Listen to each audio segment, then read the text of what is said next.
steel, a giant stands, a mech with heavy man's commands, each step a quake, a thunderous might, eyes aglow in the endless night. A taint beneath, dark and vast, power fierce, shadows cast, a mighty taint beneath its core, a warrior spirit, ancient lore. Welcome, Tainted, a lace-up tunic or medieval hoodie. Welcome, Tainted, let's talk about color, or should we? Welcome, Tainted, thinking outside the blocks. Welcome, Tainted, thanks for joining us, you rock!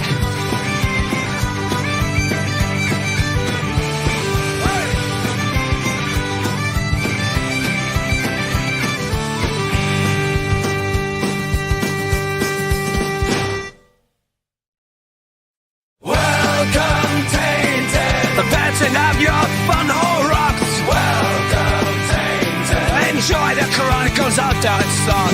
Welcome, Tainted. Thinking outside the blocks. Welcome, Tainted. Thanks for joining us. You rock.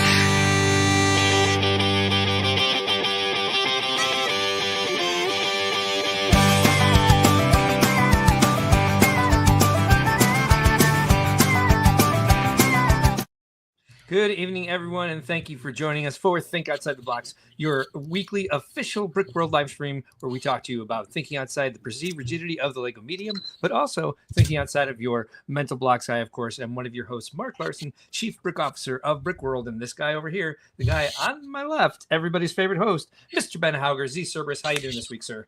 It's a new year. I'm not going to say it's a new me, but it's been a bit of a long week because my wife came down with pneumonia. Fun time. She had to go to the doctor a couple times before they loaded her up with antibiotics, but now they have. So hopefully she'll be on the mend. My kids finally go back to school tomorrow. So lots of exciting stuff. But what I want to talk about is your new setting there, Mark. It looks like you've shifted things around in the studio. I have it. It needs a little bit of work because we're missing some of the color we used to have in the background. I think we discovered this on Friday Night Bricks, and I've got to shift some stuff around to get this column out of view and get my colors are back there, but just on my left side there. So it needs a little bit of rethinking. You'll see the camera setup tonight is a little wonky as well. So I've got to reconsider some of the stuff, but this works a lot better for me. Gives me a lot more space, gives me more wall space because now the desk is off of that wall where I've got the shelves that you can see in the back over there. But yeah, this is nowhere near as exciting as what's going on with you. How does that work with antibiotics? Why do they give antibiotics to somebody who has pneumonia? Because pneumonia is a viral infection. Is that correct? I don't know. She's got they gave her a bunch of stuff. I don't know. And are you taking the burden of child rearing at this point? Yeah. So she did manage to get the kids to bed on Friday. Okay. Because she thought she was on the mend. But then she said, "Oh, I'm actually not on the mend" on Saturday, and she went back in. So yeah, my kids have been sleeping together in our playroom, in a common room, for the last several nights. So Miles was at he was at a sleepover a couple nights ago, and then a birthday party today. So they haven't been, next to each other all the time. Right. And thankfully, they seem to be getting along right now. That helps. But we're almost to the end of Christmas break, so who knows? When they get back in their normal swing, maybe they'll be back to siblings and sibling rivalries and all that good stuff. Well, let's hope so. I prefer when they get along, but that's just me. Of course. Let's check in with the Tainted, see who's here tonight. Rob Claxton, channel member, is here. The Brick Orphanage is here. Papa Rex is here. Amy Schultz is here. Alternate candidate is here. Jesse's Brick Galaxy is here. Evening, everyone. Thanks for joining us tonight. Hey, Ben, if you don't mind pulling up the show run, I keep hearing noises upstairs, and Matt is not home, and the dog is up there by herself. I want to go see what's going on. So all right. I will be right back. Do that. It's fun to pull up the show run when Mark's not sitting here, because that means he might have no idea what we're talking about when he comes back. But we actually talked about some of this already. So he should know that we're talking about our Rockin' New Year's, whatever it is that we happen to do on New Year's Eve. I did something. I know what Mark was doing, but we'll talk about that with everybody. We'll talk about resolutions, hopefully mostly on the Lego side. On my personal side, I want to eat more vegetables. That's boring, but that's really what I want to do. We're going to do some reminiscing. Rebuilt. That sounds like we're going to be talking about some mock stuff. There are a few additional Lego releases that we haven't covered yet, but we can also talk about some of what happened January 1, what we maybe were eyeing or what we happened to pick up. Then we're going to do a little segment we're calling Redemption, and we'll get into what that is when we get to it. Then we've got our Close Call and our Rant, which have very good names today. And then we'll talk about our next show, which, as far as I know, should be next week, unless I get pneumonia, because, 50-50 on that at this point. Yeah. But we can start with Rockin' New Year's. I went to a hotel with the kids. Rachel, that was when she was starting to get her pneumonia. Yeah. So she didn't come with us immediately. We were supposed to go to Benihana, if you remember. We canceled that. But I still took the kids to the pool down there. Mm-hmm. And they had some fun. And the benefit of being at the hotel we were at is it's connected to the Mall of America, which is the only Lego store in the entire state of Minnesota. So, of course, the next morning, I wandered over to the Lego store and picked up a few of the new releases. Nice. So that was my New Year's. What about you, Mark? What did you pick up, by the way? We'll get to that later. Okay, we'll do some January 1st hauls because I have some here too. So we had our sober New Year's party here, and that was fun. Everyone was gone by like 12:15, and then I got on the live stream, played Animal Crossing, and drank till 6 a.m. Kind of was just like, oh, cool! It was a sober New Year's party. I'll get to bed early and have some sober rest, and then that didn't happen. Amy Schultz says that she stayed at that hotel. It was such a great time. Very nice hotel, she says.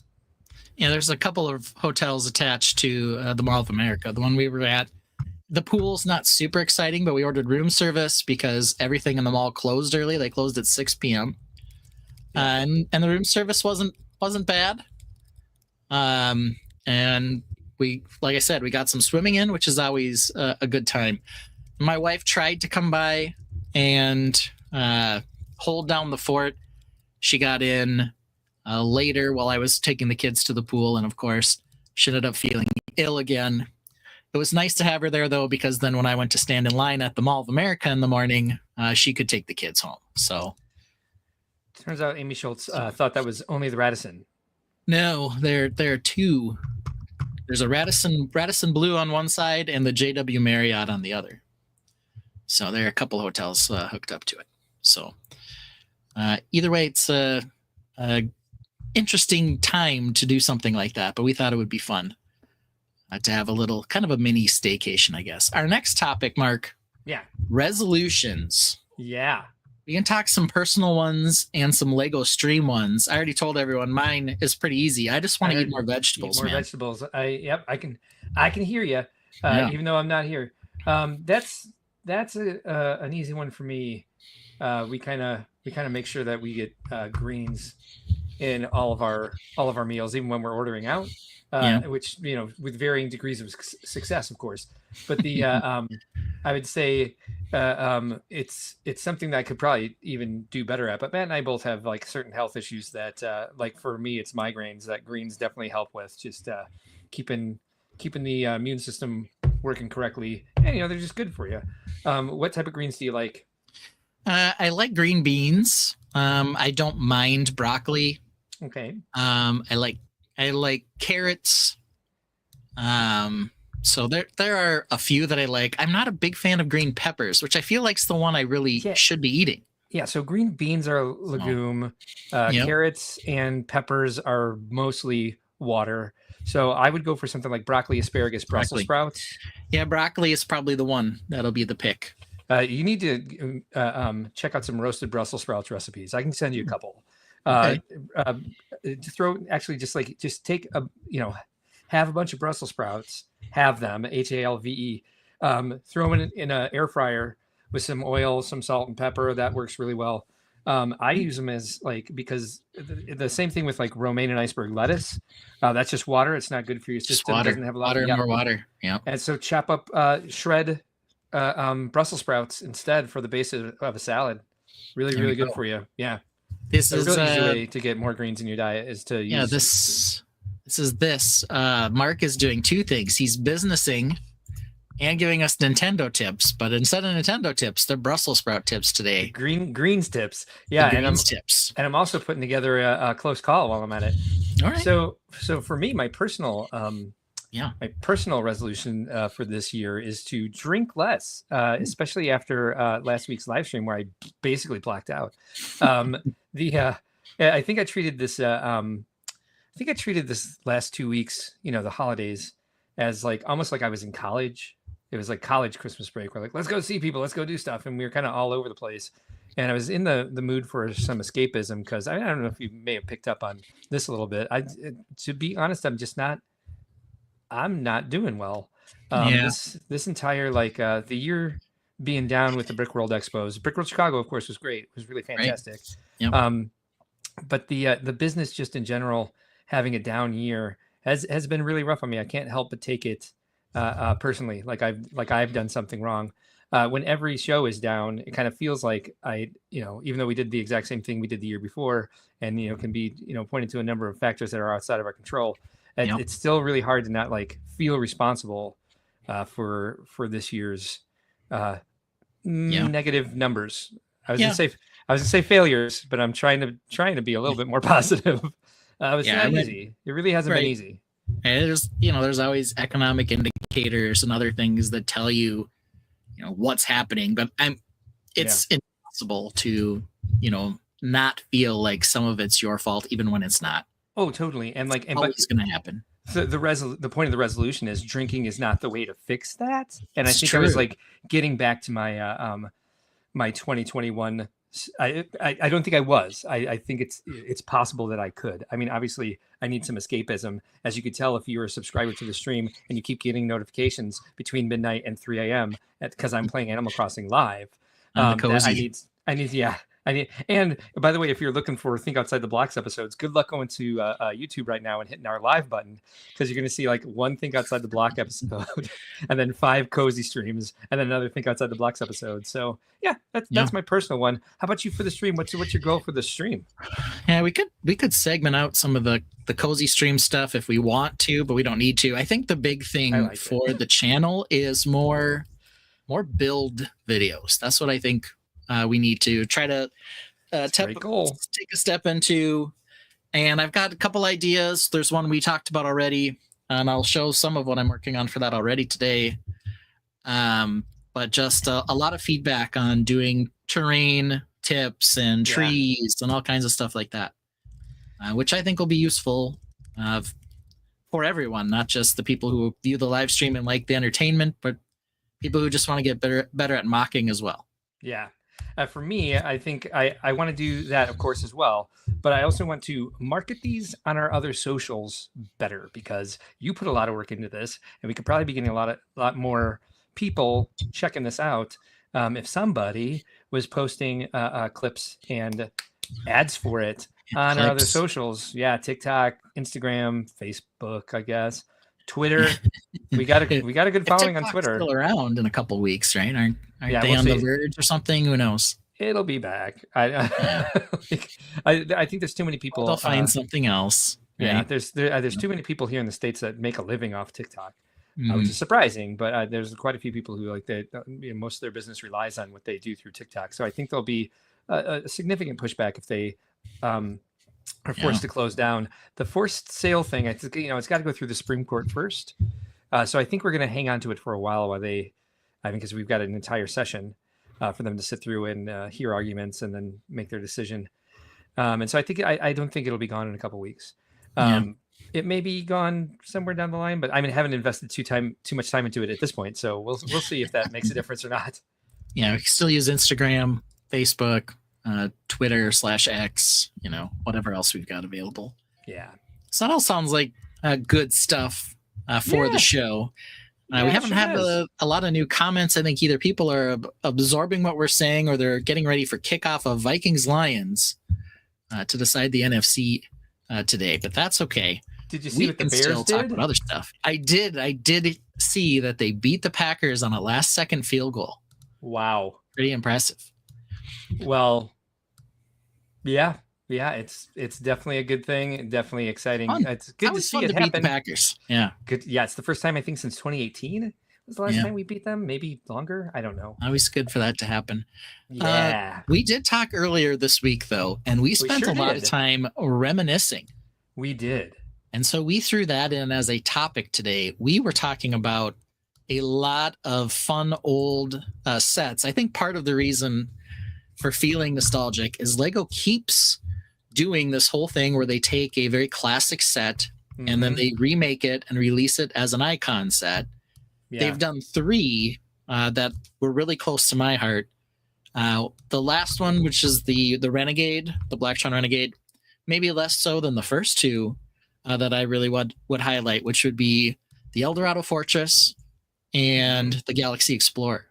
Yeah, that's just like a perfect package of like nostalgia for you. It is. It's like they're right for your heartstrings. Yeah, Pirates in Space. They haven't quite done the same thing with Castle, though they did do, the big $400 Lion Knights Castle, which was something less you kind of like as well. Yeah, it was less so a rebuild of a specific castle and more sort of in general. But it was really, perfectly targeted at me. They kind of did the same thing too with the medieval town square, where it sort of pulled in ideas from several classic Lego sets. And we talked about that on the stream. If anyone wants to go back and listen to that, you happened to be out that week for some of it, but I do think you came in later. We had Mark Erickson from Lego Masters on. He's also a big castle guy, to talk about some of the things that we liked in that set as well.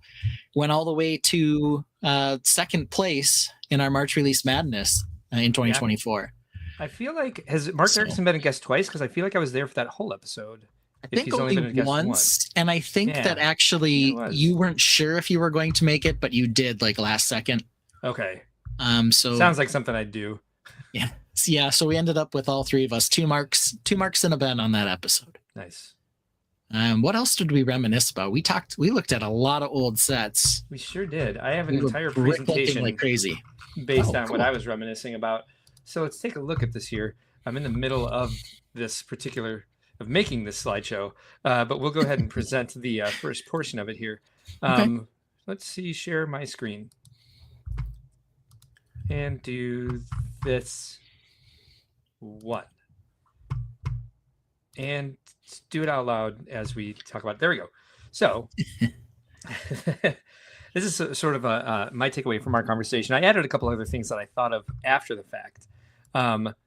So one of the first things we were talking about was like what you got excited about, kind of like what does nostalgia bring you? Like, what do you think of? Because we were kind of like, not even just like good Christmas gifts, like good surprises for Lego on Christmas, like we talked about last week with, the real Santa Claus, Jesus, bringing me Fabuland figures long after they were canceled in the States. But I remember going to Toys R Us and opening the lids on the boxes. Now, I'm sure they stopped doing this for several reasons, like the least of which, or not the least of which would be, shrink prevention, loss prevention.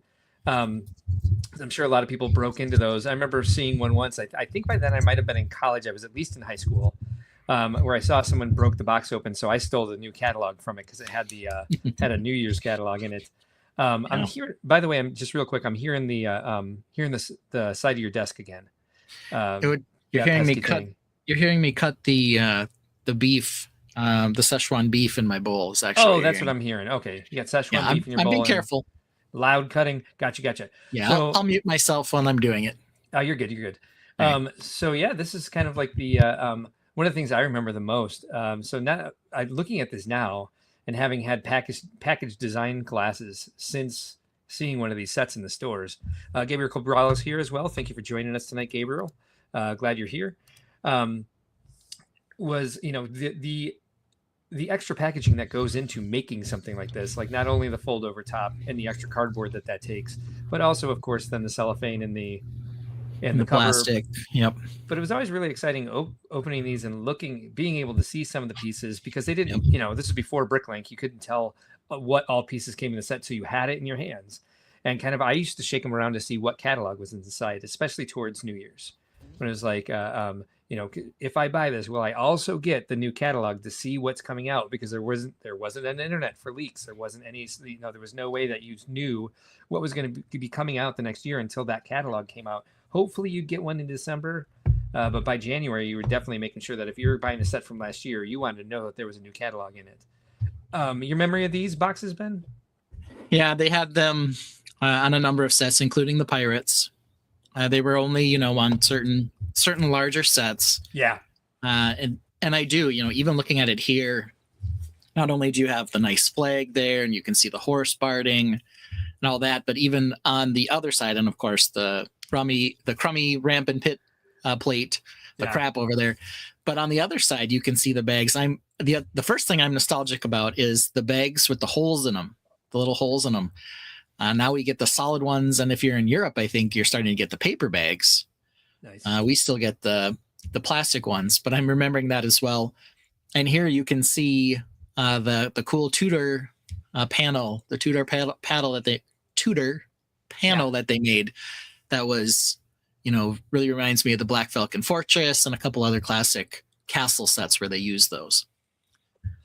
Yeah, I do. I do remember those pieces, and that piece came in some colors that weren't available in the States, and we'll get to that because there was quite a few things that they only sold through the mail order catalog because they didn't want them on the shelves in the States because some of the parents were offended by them, one of which being the Guarded Inn, which I don't have a picture of in here, but I have another one that U.S. parents were offended by. This is one of the first sets that I was really excited about. I got it in first grade for getting a good report card. I got all S pluses because that's how we were graded in first grade. But this is the original Main Street, of course. This was one of the Icon sets that they re-released at one point. I don't think it was called Icons at the time. I think it was like Legends or something like that. And they did a pretty good, almost a 1-to-1 replacement on this, not like the Eldorado Fortress and the Lion's Night Castle where they did like a reimagining of these things. Yeah. They just pretty much did a straight up re-release of this set when they came out, when they re-released it. But the other two I remember in that Legends line, they did Black Falcon's Fortress and the Black Sea Barracuda. So they had a couple in there that were essentially 1-to-1. I think part counts may have been slightly different if they weren't making the mold anymore, but it was essentially part for part. Yeah. I remember discovering after I had taken this apart, and I asked my sister I always ask my sister what I should do. That'll come up again here. I'm like, should I take this down and build something else out of it, or should I keep it up? And she's just like, well, you like to build original things, so take it down. And then after I took it down and started building something else out of it, I noticed in the instructions that you could take the crane apart and make signs for the hotel and the bank. Maybe it was just the hotel, but either way, I was like, oh, I never did that. But yeah, there was, once you took this crane apart, there was a big sticker that said Legoland Hotel that you could put on the blue building. They didn't advertise it that, it's not on the, I think maybe it was on the back of the box, but I always paid more attention to the alternate models on the backs of the boxes, which of course we don't have anymore either. Yeah. That was something else I used to like to look at the stores, like what alternate models do they have for these? That was really exciting because you can look at it in the catalog, but you didn't know what other alternate builds they were going to suggest on the back of the box, or sometimes the inside of the lid as well. And so that was always an exciting thing to do in the stores. So I was very much a town builder when I was a kid. I liked the Fabuland stuff, of course. We'll get to that in a little bit. I didn't really, when I was younger, I just had a Fabuland town mixed with the city town. So I had like the city airport, like all the Fabuland stuff there as well. It was much more about making a small town than I was like, space or a castle. I had a space shelf in my room when I was real little. And so this is one of the first big ones. I know one of the first sets that I remember that I did not end up getting, I hounded my parents about, was the Public Works, which is here. And that, again, we've talked about this before. This is the thing where it's like they'd create a wave of new city sets, and that's what would be on the shelves for like 3 years. There'd be like the one line. And so this set was out from like the time I was in first grade, probably the time I was in like third or fourth grade. And I just never got it. And it would just be like, I want to get this. Can we please? And it just never came through. For whatever reason, my parents didn't want to get me this one. I eventually got it. I bought it from a Brickling seller, Joe Ellenbecker. And at this point, he was selling his original collection because he was he just needed some a financial boost. And so now that I've don't do anything with this set, and don't put sets together. I need to get all the parts back together because I still have the box because he had it in the original box, and bring this back to him because I don't need it. And it was his childhood collection. So then I mean to do every year, bring it to Brickworld and give it back to him, but I never have the time. Let's see what else I have in here. So this is another conversation I had with my sister one Christmas. I told you about this. Now we get to tell the Tainted. I received for Christmas the Eldorado Fortress, but I had made space in my city. And this is when I had more. So I had on top of the table, I had City. I wasn't displaying Fabuland because I didn't want any of my friends to come over and see that I still played with, a real little kid's toy. So most of my Fabuland was hidden at this stage of my life. But I got the Eldorado Fortress for Christmas, and I went and I returned it for the Metro Park and Service Tower because I had made room in my town for it, and you could hinge it, and it could be like, at a 90-degree angle. And I hadn't made room for it to do that. I even had a road plate to go between it and built a little park that would go between the two sections of this. Had plans to build out the parking tower further. It had an elevator. I was excited about that, beefing up my town. And so I asked my sister what I should do. I'm like, I really want this. And she's like, you think this is a better set than this, really? And I did it anyway. Now, what would you do, Ben? Which set do you like better here? Oh, it's the Eldorado Fortress, no question. Yeah, I think most people would. Yeah, I mean, there's some things about the first wave of Pirates. They did several things that Lego hadn't done before, including, and you can see perfectly in this picture, they finally removed everybody having a smiley face. Yeah. And moved over to a little more personality on some of the guys, though. And beards. The soldiers, the Imperial soldiers, still have the classic smiley face. But all the pirates and all the officers have mustaches and beards and all kinds of fun stuff. Yeah, it looks like V Mac Attack channel member is here, and he and Sarah apparently just got here. So I'm going to go ahead and open up the media assets and play the intro again. We're going to start all the way over from the beginning. From the beginning. Yeah, perfect. Anyway, this story does have a happy ending. I did return enough other Christmas gifts to end up getting the Eldorado Fortress as well, which was perfect. Yeah. But this is the shelf in my room that had been the space shelf became the pirate shelf. And I really didn't do a lot of original building for pirates, unfortunately. I think I would have had a lot more fun doing that. But I was always focused on City when I was younger. It's kind of interesting because, when Pirates came out, it was a big deal. Yeah. It was sort of the first new evergreen theme, or at least we thought was going to be evergreen. Yeah. And it did go for a while, but then they sort of said, and we've heard, and I don't know if this is true or legend or a rumor, that they just said we ran out of ideas. And you and I took a look at the sort of the last set of pirate ships they did, and it actually seems like they did run out of ideas because those were stupid, straight up stupid. It looks like they ran out of parts too. Yeah. They're like, well, we only have so many molds, so we're going to give you this dinky little green ship that makes zero sense. Yeah. Single mast, terrible shipness. Yeah. So this, of course, was one of the huge sets I got for Christmas, and my parents pulled a Christmas story on me where it's I didn't get a lot of great Lego gifts. And, I'm not adding stuff up in my head. Hope Castle is here. Friday Night Bricks is here. Good evening, Reed. Thanks for joining us tonight. Stick around because we're going to reference your show a bit later in a new way. We're not just going to play the song. But this was I got a couple Lego gifts and clothes and whatever for Christmas. And my mom was like, "Oh, did you have a good Christmas?" And I was just being great. I was disappointed because I was just it doesn't feel like there was a lot of Lego involved in this. But I was practicing my gratitude and just saying, "No, it was great. I'm really happy with everything." She's like, "Well, why don't you look behind that chair?" And that's where the monorail was. I opened this lost my freaking mind. So I was excited about this for a long time. In all, this isn't too great of a design, really, when you look at it. It's a transport system. What are they transferring? I don't know, 2 cylinders or something like that. Lego Timmy is here. Says, "What's up, everyone? What's up, Lego Timmy? Thanks for joining us tonight." Yeah. And so this is what it ended up mostly under the table. I made a passenger version of it. I tried many different ways to add cars to it, which I can do now, but I didn't have the skill back then to add cars onto this. I probably didn't really have the pieces either. So I was reminiscing earlier this week. Our deep cut last week, we talked about my childhood friend who I built Lego with, who sometimes visits the stream, a Barris, real name Jason. Jason and I were neighbors. He was 3 years older than me, but we were both into Lego. and we've gotten into this on a stream in the past. When I was young, I had hip surgery because I had a bone disease that required it. So I had to do, stationary activities. And Lego, of course, was a good one. So he was asking about the Renegade that was coming out. And so we started talking about classic space. And my observation was, and still is, every classic space base, every space base they've ever made, period, is terrible. So, it's really about the vehicles. The spaceships have been good. Yeah. But the bases have just been one stinker after another. Yeah. And they were just obsessed with those the quarter dome pieces there that you see. And so was I. I was like, that's really cool. Look, there's a dome city in space.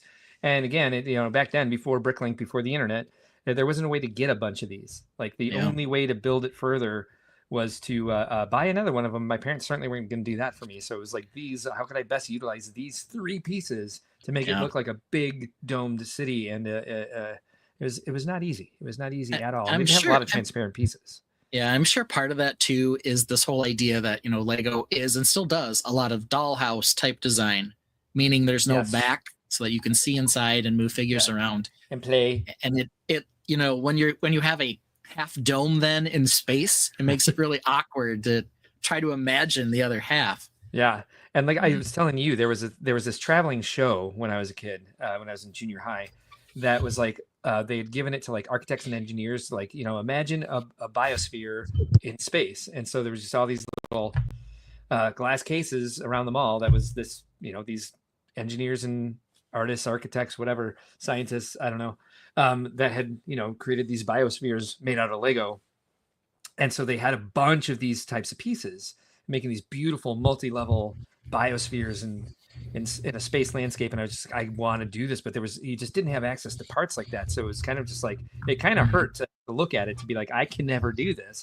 But little did we know how life would change for us, for sure. Yeah. When you were talking about that, I had mentioned that the Mall of America, as I already said, is the only Lego store in the entire state of Minnesota. And it's a big one because it's the mega mall, right? So you've got to build a big Lego store. And it's had a couple of redesigns, but one of the first iterations, they had like 4 large cylindrical stations that had turntables in them. And they built up like giant MOCs essentially inside these things. And there was a castle one and there was a pirate one. And then they had like an underwater one. And as you might imagine, I stared for hours at that pirate one. Every time we went, I would just park in front of the turntable and watch the thing spin to get ideas on what to build. Yeah. So they don't have anything like that now. They really promote the sets far more than the other stuff, but that's why we're here, right? So yeah. Lego used to also do a weird thing when they were so like we had Blacktron first and Europe had Futron first. And I was getting Lego Fabuland sets through the mail, and they would come with European catalogs in them. And so I saw pictures of the monorail. I was like, where is this sold? Like, why is it not sold here? Like, what country is it sold in, and why would they not sell it here? Mm-hmm. And so there were other things in those catalogs like this, like the Garden Inn, that they wouldn't sell in the States because it had a wine glass in it. Turns out wine glasses. And I forget where I learned that, but it was the wine glasses that like U.S. parents didn't want to promote drinking with a children's toy. And Europeans were like, yeah, well, we can drink at age 12 here. So the age on the box is fine with us. And so this is one of the sets that I really wanted. I don't think they ended up selling this in the catalog. I think I bought this through eBay eventually later in life when I was in college, or probably right after college. And that road plate, I was like, there's a cobblestone driveway. Like, I need this. Like, why don't they have this in any sets that they sell in the United States? So that was kind of like the pain of being a Lego fan, like a first world problem for sure. But like seeing all these catalogs that would come in and like knowing that they sold this sort of stuff. Got a deeper story about that, but we'll move on. They've still done that a little bit here and there, where they've tried to release a Europe only type release or a China only release. Yeah, like and everyone loses their mind. Yes, and like even the Chinese New Year sets. Yeah, when they first came out. When I think I was in college at the time, they released the Viking sets originally only in Europe. Yeah. And yes. So there was, lots of weird things like that they've done. Now it's it's international now. It's kind of hard to hide it, and you can always order things online. Hard to get away with that shit. But yeah, I mean, now what they do when there's, they don't seem to care about a wine glass anymore. But when they have something that seems a little mature in some fashion, or has, as we've seen with the F1 sets, a brand that maybe seems more mature, they'll just slap 18 plus on the box and call it a day. Yeah. So I don't know. So everyone knows this one, and I was much older, but this is the only set I think that I've actually been excited about and felt that sort of like that nostalgic like energy towards Lego being excited again, was when they came out with the Cafe Corner, because it's one of those things where I wasn't paying quite enough attention to Lego at the time. This is before I joined Eurobricks. And we just went into a Lego store, me and my ex, and I saw this and I was like, what? And it was like $150. I'm like, can I afford this right now? I was still young enough to not really have that laying around. Can I get 2 of those? Friday Night Brick says the collector's guidebook was fun to look at when I was looking for Lego. We could have a long conversation about Lego idea books, huh, Ben? Friday Night Bricks also says, I would tell you what country sets came out in. Oh, interesting. The collector's guidebook. All right, cool. I'm not aware of what that is. Ben, do you remember where you were when you first learned about the Cafe Corner? Let's see. What year was Cafe Corner? I was living... Dude. The year is going to be important here. I want to say it was around 2009, 10. It was definitely around that time, yes. But I will find out in just a second. 10182. It was... Come on. 2007. 2007. So that was my last year of law school. Okay. So I didn't have any money. I remember that I wanted that one and the Green Grocer for Christmas presents. And I don't remember which order I got them in. I did get them both. I may have gotten the Green Grocer first, actually. How much later did the Green Grocer come out? It was within the first couple. Yeah. So they had Green Grocer and the Fire Station. Green Grocer was the next year. Yeah, it was 2008. Yeah, and then the Grand Emporium. Those were like the first 4 or something. I don't remember. And I didn't. I didn't mention Market Street. I didn't get Market Street. I had to bricklink that. Future Ben had to bricklink that because he didn't consider that one a modular at the time. No, you nailed it. Those are the first 5. Yeah. So 2007. So that's where I was. I was aware of it. I remember spending my tax refund when I did have a job, because I did have a small job, on the Star Destroyer that came out while I was in law school. So that was probably 2005-ish that I did that. Okay. 2006. So I didn't have a ton of money. Around that time when I did have a job and no kids, the other thing that came out in that same era was the medieval town square. Yes. The medieval market. Yes. It's $100 for like 1,600 pieces. Those were sort of the Lego reawakening with the Cafe Corner and that set kind of being out at the same time. Very much so. And that was like 2009 or 2010. So I remember they brought it to Brickworld to preview. Medieval Market Village was 2009. Yeah. So kind of that same era that they were both out, and it was really exciting that they were really, I think, taking a step forward in design. It had cows. Yeah. Cows. Yep. And so that baby blue color. Yeah. So, yeah, that's cool stuff. We want to talk about my love for Fabuland. And why don't we? This was kind of like, this was like the process of things. I got a few sets in 1980, 1981. Like I got the Hospital, I got the Roadster. And I think that might be all. I had Boris Bulldog, like the mailman. I had the Charlie Cat, what I called the fishing fox. And then just kind of, I got into the bigger stuff. I got into like the city stuff, and I was like, you know what? I really like these animal characters. Could I get more of these? Because they, I still had catalogs with them in them. I'm like, oh, I didn't know they had an ice cream shop or a town hall. Like, can we get these? And they weren't in the stores. And so we wrote Lego a letter, and they came back with, we're re-releasing it in the States through the mail order catalog. And so, I picked it up, and it had been not available in the States for a couple of years. And so getting these catalogs and seeing it, like, having a chance to get more of it was really exciting. Everyone wishes Fabuland would come back, right? Um, and so this was, this was exciting. This was like the heyday of Fabuland because they were coming out with so many new molds and like just prolific number of sets. Every time a new one would come, every time a new catalog would come out, there was a ton of new sets in them. And so that was exciting for me, of course, and different characters I hadn't seen before. They were coming out with new animal molds like the walrus you see down here. And I had a limited number of characters. I had like cats and dogs. And is that Animal Crossing? Oh, did you just make that banner? Yeah. Is my when I like when I mute and unmute the mic, is it making any noise or is it pretty seamless? It's not seamless. Okay. Yeah. Sorry. No, it's okay. I'll It's find just some way to do this that's more practical. Maybe Well, I mean- this is probably better. well, yeah, Yeah. Okay. but mostly there's a little bit of white noise on your mic, like a fan or something, or like maybe Okay. a vent in there. But anyway, no yeah, big it's deal. probably the computer. But yeah, all right. So this was kind of like at this point, these were the really exciting sets to me because they made these special molds for the merry-go-round to work. You see the chairs that are swinging down there, the Ferris wheel, the slide, the staircase I'd never seen before, the paddle wheel. They came out with a boat hull. So Friday Night Brick says it did in a way the Legends of Chima. Superhawk falsely says true, because Chima is not Fabuland, not by a long shot, and it's not Animal Crossing either. So we need a banner that says this is Chima. And so you can kind of tell. I'll probably never make that banner.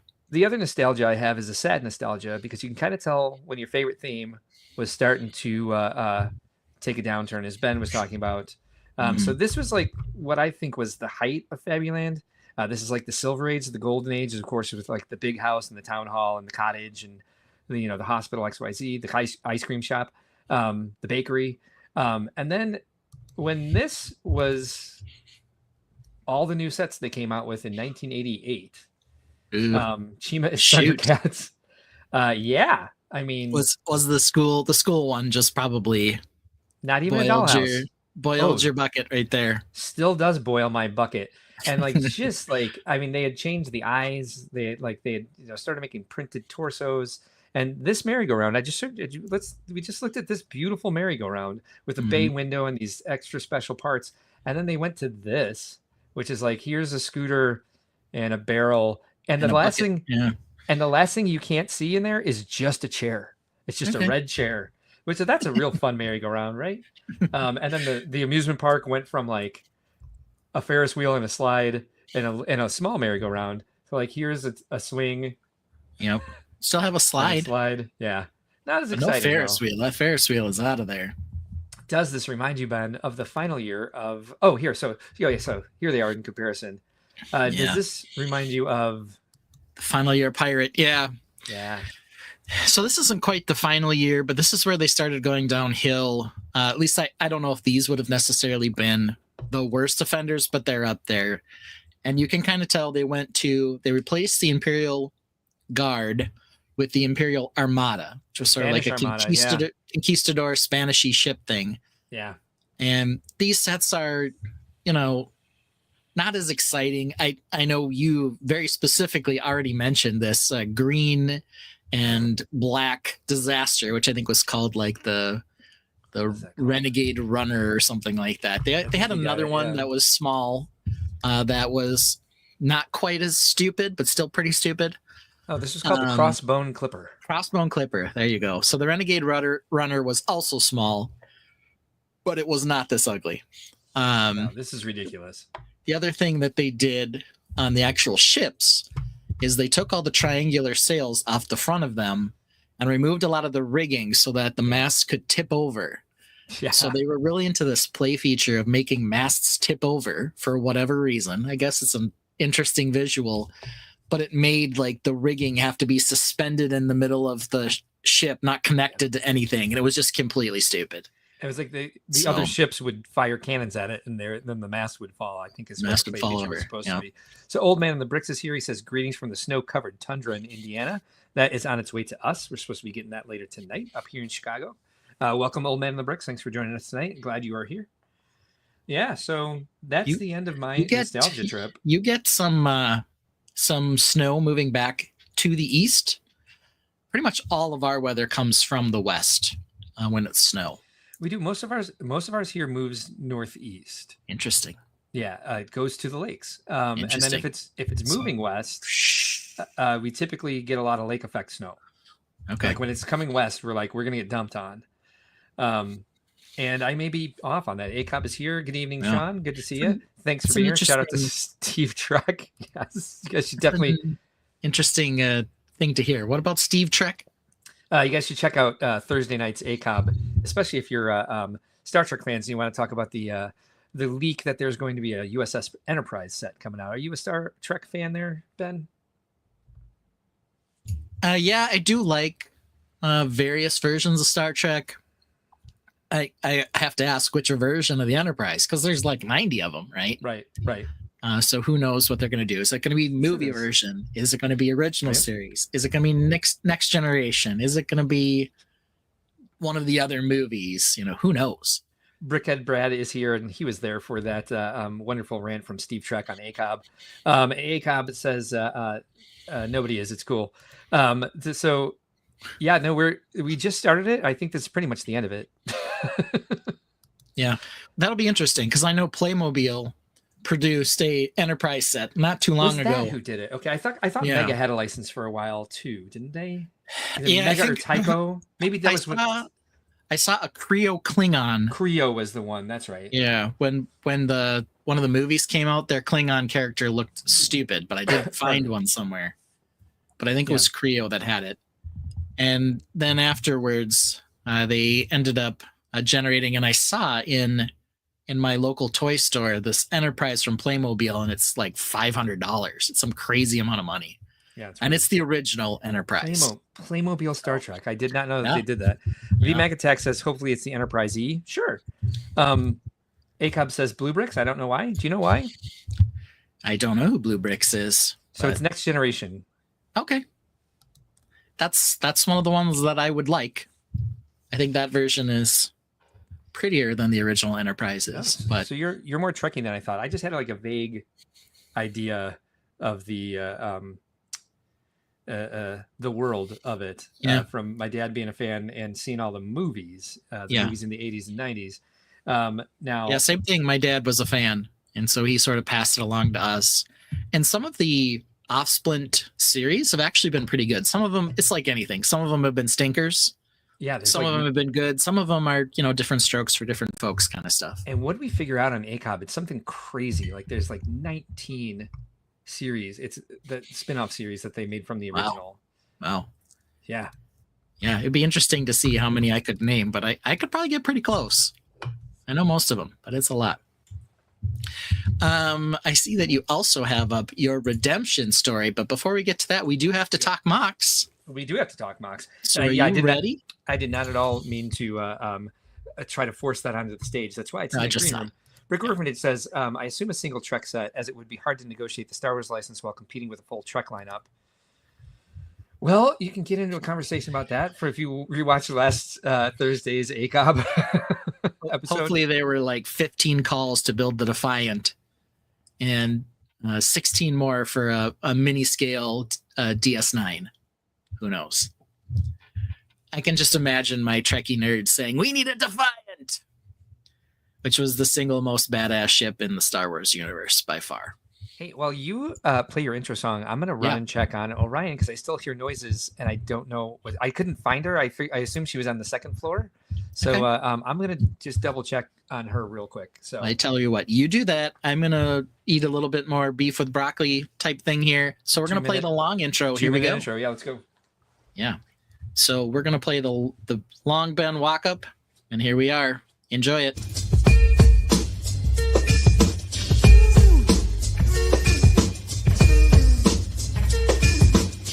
Server us, his name is Ben. This man is cool, he's always zen. Mark calls him the man to the left. Is he our favorite host? Most deaf. He builds all themes, a crazy mix. Go catch them on his Insta pics. Yet here he stands, a broken mind. Do castles suck, or are they divine? Everyone kept saying this weird thing to me that I preferred space to castle. And they kept saying that I was promoting this rumor. I felt very gaslit. He lets his kids join him on the stream. He ain't much to see, but his wife's a dream. He's scaggy pen when he puts down the brick, but you can call him C when he's getting clicks. A man of split minds torn apart, caught between his head and heart.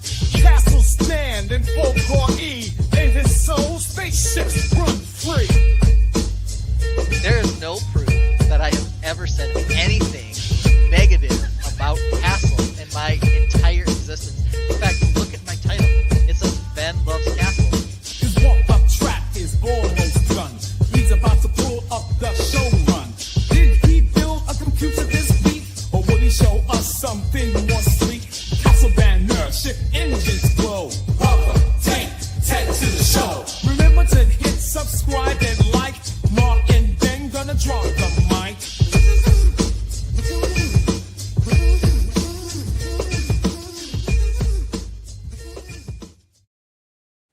All right. And here we have it. We're going to bust out this view. Check out this thing. But it's already up on the cam. And we've made some sort of final adjustments that we'll get to in a second here. But this, I believe, is the finished version of this mock, believe it or not. Wow, here we go. Well, it certainly looks finished. Just to close this out, Brick Orphanage says annual UCS Trek sets would be awesome. And VMAC Attack says MIDI scale for all the capital ships. Woo, that'd take a while. MIDI. Yeah. Look at that gray spaceship, says Reed. Yeah, that is a very gray spaceship. It's weird. Again, you set out to build a spaceship, and it looks a hell of a lot like a castle. I admitted on Friday Night Bricks, every time I set out to build a spaceship, it ends up looking very castle-like. I wonder if Larry were here, if he would think it looked phallic. He might. Poor Larry. Go to a doctor. I think we can zoom in on sort of the two big final improvements here. The first one, of course, is the train shed, which is now what do we call it? A falconry. Yes. I did order some of those black birds for the falconry, but they have not shown up yet. Oh, okay. I feel like my Lego, like my mailman, either is stealing my Lego or he's just taken the whole week off because we haven't gotten anything from my Bricklink order yet. Yeah, Reed is shocked that the greenery grows in the vacuum of space on the outside of the spaceship. Yeah. Just use your imagination. As we've seen in the Blockleverse, the spaceman went to space and brought back flowers. Yeah, this could be some sort of alien vegetation that grows in the dead of space. You don't know. VMAC Attack has a request for a Gondor-esque beacon for the lighthouse feature. There's no lighthouse feature in this one, but I will keep that in mind. But here we go. Here's the falconry. Did add a little bit of sort of an interesting roof outcropping there, which I think worked okay on a little flag. I would have liked to do something else here, but without those black birds coming in, I just kind of had to put something there. But it actually ended up looking okay. Reed is suggesting it needs more chima. Of course, he's suggesting that. He wants the badger. He wants the badger stealing some of the edible greenery. That makes sense. The badger definitely end up in a prison in this particular build. And then the other thing I kept saying I was going to do was put a ballista on top. So I did. So let's look at that. Let's take a look. Here it is. Nice. A little ballista up there. That was fantastic. Hanging out up there up top. Yeah, good. So I also added a little bit of greenery. There were a couple of open studs on some of the landscaping, but it's all pretty minor stuff. I did replace the vine growth all the way up to the rookery nice. Here, up to the falconry here. Yeah, nice. Looks good. So that's back on there as well. So we've kind of reached the end of this build. However, yeah, nice. I started a new thing. If you want to talk about that one too. Of course. Why wouldn't we? So, So Matt's at a party tonight, so we can go as long as we want. I still have to put my kids to bed, so yeah, we can't go as long as we want, but we can push the 10-15 mark, I think. Because Rachel's slacking off because of her pneumonia. If that is because of her its real name. pneumonia. Yeah. I don't think pneumonia has a fake name, so that's probably the case. Maybe. So, okay, let's take a look at the other thing I've been working on. And I showed this a little bit on Friday Night Bricks, but I didn't show where I was going with it. So we can talk about that. Certainly And can. that is this. We'll zoom in down on this a little bit here. Yeah, the camera arm is pretty fantastic. I've got an arm here for my microphone, but I have the same arm you have for the camera now. I don't have it attached to anything currently because I have a different type of table, but I need to get that same arm for the microphone because this thing I can't see my one screen with it because it's right in the way. It is really tubular and like not like in the good way. That's another one you could tell, Miles. We said when we were kids. Totally tubular. Yeah. We can still see the castle in the background here, but this is a classic set that I picked up at my Bricks and Minifigs. Yeah. It is called the Dragon Defender. Probably couldn't have guessed that was the name of it.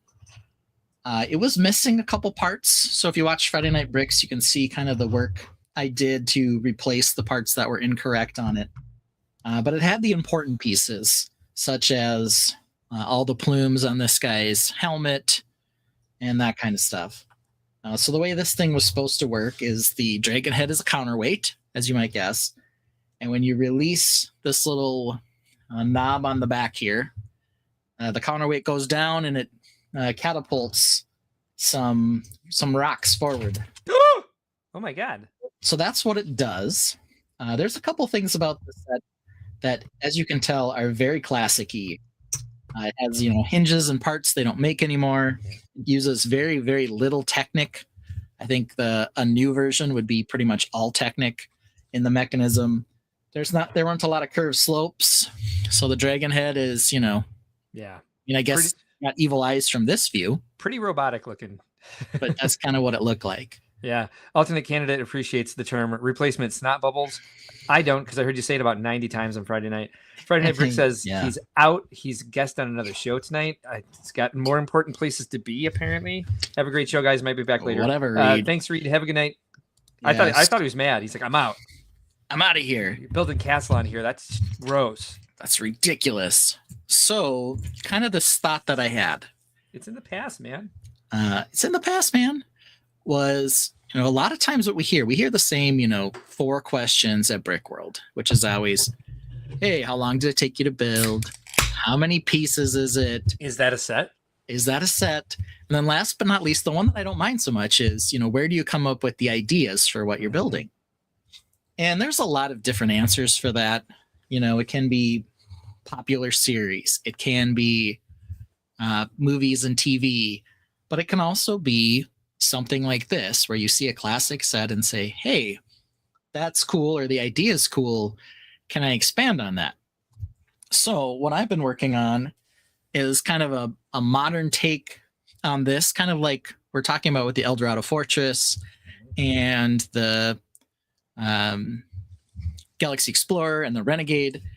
And then maybe going from that to an actual mock. That's all my idea, but maybe take some of the ideas on what a modernized set would be to a new level. So here's the modernized version. It's a little different. Oh, wow. Take a look at it here. Well, first of all, I appreciate that most people have the knowledge to ask you the question as, where do you get your ideas from? Because mostly what the question I get, which kind of gets under my skin, it's a pet peeve of mine, and I really have to learn to be patient with people when they ask this, is they rephrase it this way. Is this from something? Yeah. Yeah, my freaking brain. Yeah. Is this Lord of the Rings? Is this Insert X? Is this Game of Thrones? Is this Animal Crossing? Are these Mega Blocks? No. Is this Fun Hole? Maybe I would take that one. That one wouldn't be so bad. But here's sort of this modernized version, and the head is still comically large. Don't get me wrong. Right. But part of it is that it needs to be a counterweight to make the dual catapult shoot. I also put very large wings on it, and I got rid of the blue because even though these guys have blue arms, like nothing else in the line had any blue in it. Right. So I pitched the blue, gave it some chonkier wheels and kind of a little bit of a different feel. If you want to know, does it shoot? Of course it does. So we can see that with the new Technic element. No one was going to And- ask if it shoots. Everyone knew that it did. Oh, sure. The big thing with this is that I felt like having to reach between the back of the catapult to fire it Mm-hmm. and getting your hand in the way of the mechanism was kind of difficult. So I moved it up here. There's just a gear that you pull out now and then it launches. So here we go. So we get ready, set. Let's get it on camera here. There we go. So it does launch the same way. Nice. It's not super powerful, but the other thing that's nice is that the dragon head lands, doesn't hit the ground. It lands nicely, nice and flush like that. So it actually kind of looks cooler with the dragon head down than when it's up. Yeah. But now I'm going to take this from this idea to something that's my own creation or my own design that uses some thematic elements from this, but isn't such a direct build up. Okay. There Our we favorite go. Canadian, Cooper Copper Kayak, is here. Yo, yourself, sir. Thanks for being here tonight. Question, why do you keep calling him a Canadian? Is it just for fun? I thought you said that. He lives in Alaska. Alaskan. I meant Alaskan. Our favorite Alaskan. Yeah. Whatever. He's Canadian now. But there we go. The other thing I think that if this was truly going to be a modernized set, it would need some sort of guy to fight against. Mhm. I was surprised. I went back and looked at the Dragon Knights to see who their kind of rival or opponent was. Weren't they a For the bunch of most part, skeletons? they just spent their time catching dragons. So they must have been shooting the dragon. Maybe, I don't know. The only That's how time they they subdue it. They hit it with rocks. yeah, they had the fire breathing fortress. Their big set had one wolf pack guy in the Okay. jail, and that was it. Interesting. So yeah, so that's the big thing right now is everyone's on the hunt for this wolf pack guy from the CMFs. So here's Yeah. one of them here. We'll certainly So talk he about would that be tonight, like too. the one opponent for the new dragon defender, I guess, would be this wolf pack guy here. So that's what I'm working on. I got a couple other classic sets that I'm going to do something similar to. Yeah. I can't decide if I want to modernize those first or work on the mock for the Dragon Defender first, but guess you'll find out next time I'm on the stream. Nice to have options, right? Yeah. You finished a mock, so now you can do whatever you want. I'm handcuffed to this pagoda house. Yeah. And because Matt's at a party tonight, I did not get very much done because instead of working through from finishing the our AI redemption segment, I ended up taking Orion to the park for an hour in there. So I only got a couple hours to work on this, but I got some things to show you that I could use your opinion on. All right. Bear says, kind of reminds me of the Grog battering ram from Return of the King. Yeah, that's kind of the one thing about it while I was working on it is I wanted to make sure it didn't look too much like a wolf head, which is what Grog is. And it kind of always was going to go a little bit that direction, kind of almost no matter what I did. Yeah. I still kind of wanted it to look like Lego might still create something like this, so it wasn't full bore mock. But it's kind of the way it is. I would have removed the fire out of the nose too, but it's the kind of thing Lego would do. So Jesse suggests that ice bears might be a good enemy for the fire dragons. For the good dragon Knights. idea. Yeah, Brickhead Good idea. Brad wants a UFO remake. Oh Big yeah, fan of they the did have some UFO cool UFO line. sets. Yeah. Yeah, I'm there's a assuming he couple of means- classic space ones that I'd really like to find. It seems like it's a lot easier to find classic castle sets than classic space sets, though, which is kind of interesting. Maybe it's just the area I live in. I'm not sure, but I haven't seen as many classic space as I have seen classic castle. So Yeah, so there's a couple of iterations of UFO. There was the one back in the 90s, and then they did like another like alien abduction type of thing in the 2000s, like 2010s maybe. mm-hmm. Yeah, Vince says that it would be cheap, as in like less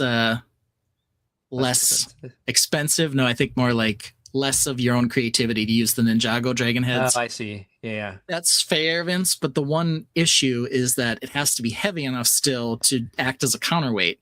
Yeah. And I feel like part of the fact here is the longer you make the arm, the more shot you can get up it, but the farther back they go, the more counterweight you have to have on front to get it to swing up when you pull the pin out. I feel like you definitely avoided it being looking like a wolf. I think part of the thing is it's hard to see the full design because it's all black. Yeah. Seeing it on camera, like catching all the details, is a little bit difficult.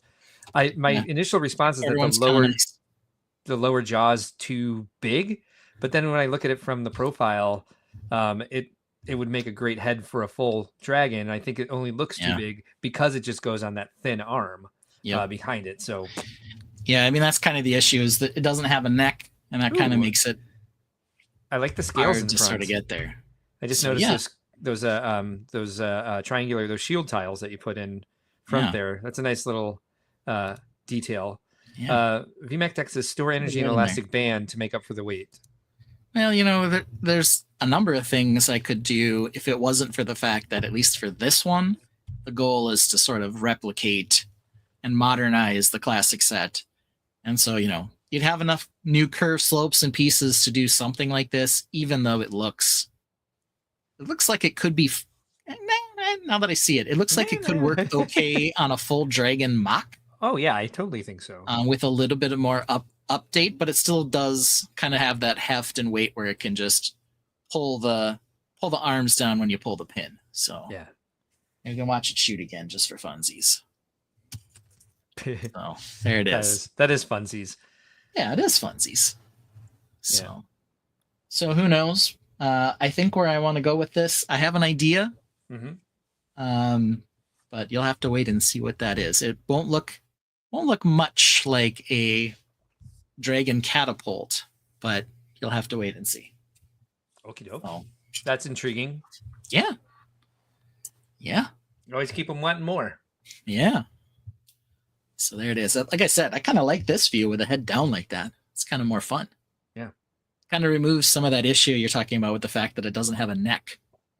Well, and I think like what's nice about it is like I'm sure you can make a more sleek looking head, but like it's also supposed to be like carved or built as a catapult. Yeah. And so I'm sure I don't mean to insult you in case that is the best you think you could do, but no, I think it makes sense for this.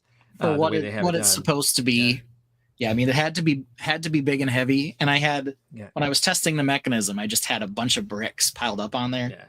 It basically has to be this heavy in order to shoot it with any sort of force. And you can see even when it does shoot, it barely goes over the top.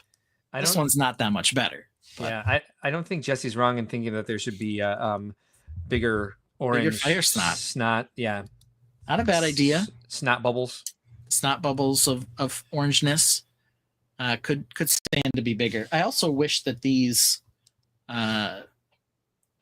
lift arms came in a different color, but they're basically just black and more black.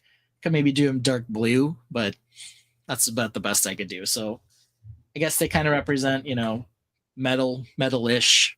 Yeah. Maybe I could make them dark gray. They have them in like a lot of options. That like that pearl silver color, don't they have? I can't tell exactly which. Pearlescent silver. Yeah, I know they make lift arms in that. I don't know if they make that exact size. I know there's kind of a limit. Yeah, there's in lift arm colors. There's really 3 lift arms that I'd have to replace. Yeah, on this per side. So they might make enough in a different color. I don't know. VMAX Attack says what this is. It's probably okay. VMAX Attack says it's very menacing this way. What about that being down with dual quad arrow wind lances instead of a trebuchet? Yeah, who knows? Yeah, good suggestion. I have no idea what he said. Brickhead Bread says if you hate snow, come to the Willamette Valley. Anyone say we hated snow? Just we're waiting for it to come, right? Yep. So I don't know what he's referring to. So there you go. Just a nice offer to people who hate snow, I guess. Just being thoughtful. Yeah. Dragon Defender.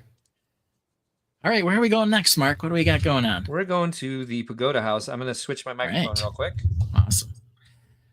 So for anyone who wants to know where we're going after this, we will talk about some January 1st releases as well as some Lego news. There is a little bit of Lego news, not a ton, but there are a couple things that are out there. And then we'll get into our redemption segment, which should be a little bit of fun that we're going to have today. and I did get the thing to work that we talked about today. Oh, nice. Can you hear me? I can. Yep. Awesome. All right, you ready for your intro? Oh, sure. Let me actually present a camera. All right. Or get that ready. Yeah, go ahead. All right, here we go. We're going to do the shorter Mark intro because we like it better. It has the best Latin dance vibe in the entire repertoire. So here we go. This. Yeah, Mark Swaka.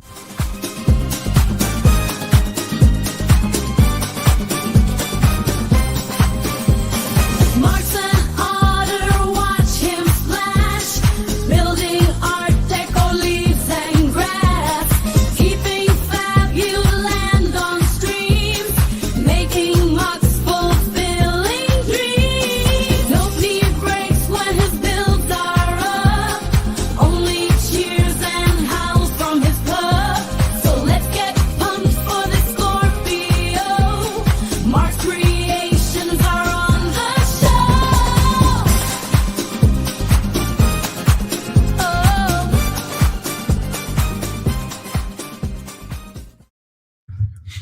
All Hold right. on.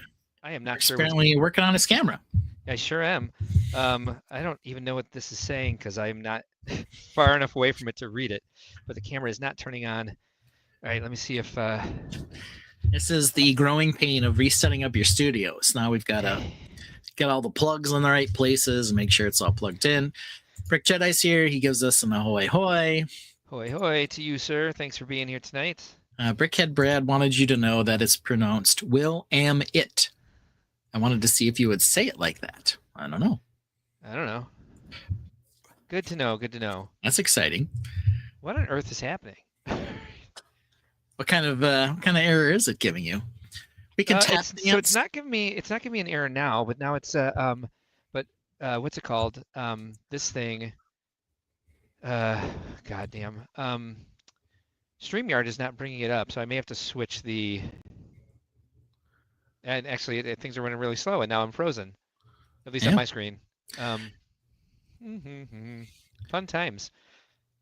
Hey, maybe we won't be seeing a. No, that's not the right camera. Do this one. Camlink 4. Let's just see if I Well- share it. If it gives it to me. All right. What's this? Nope. It's black. It's very black. All right, so hold on. Very black screen. Stop that camera. We might not see it. Maybe I can pull out my iPhone since it seems to always want to give it to that. So let me pull this. It is Camlink. Do it through this card reader instead. All right, fun times. Fun times. Love when I do this live on screen. Technical difficulties. Camlink 4. Hey, check it out. Hey. There we have it. Hey. Actually, the background doesn't look too bad here. Oh, it's not I too might bad have at get all. get some color in there. All right, so Right. obviously there's not a lot of new stuff here. The tree is down because I can't get it to stand up because with the taller trunk, the center of gravity is a little bit too far off. But this is basically, I can hold that there for a second if you want to get an idea. Can you even see? Nope, my butt's in the way. Yeah. No, we can see it. So that's where, and I don't have Alright. the other part of the, I need another branch. I need another, to build more tree as well. But yeah, mostly what I had the time to do. And then as soon as I let go, it falls. Bye, Yeah. tree. But So we did talk about making that trunk bigger. I don't Taller. think, taller. Didn't think that the branching itself was kind of long. The trunk was kind of super short. Now it looks like you've done something with that, and it looks nice.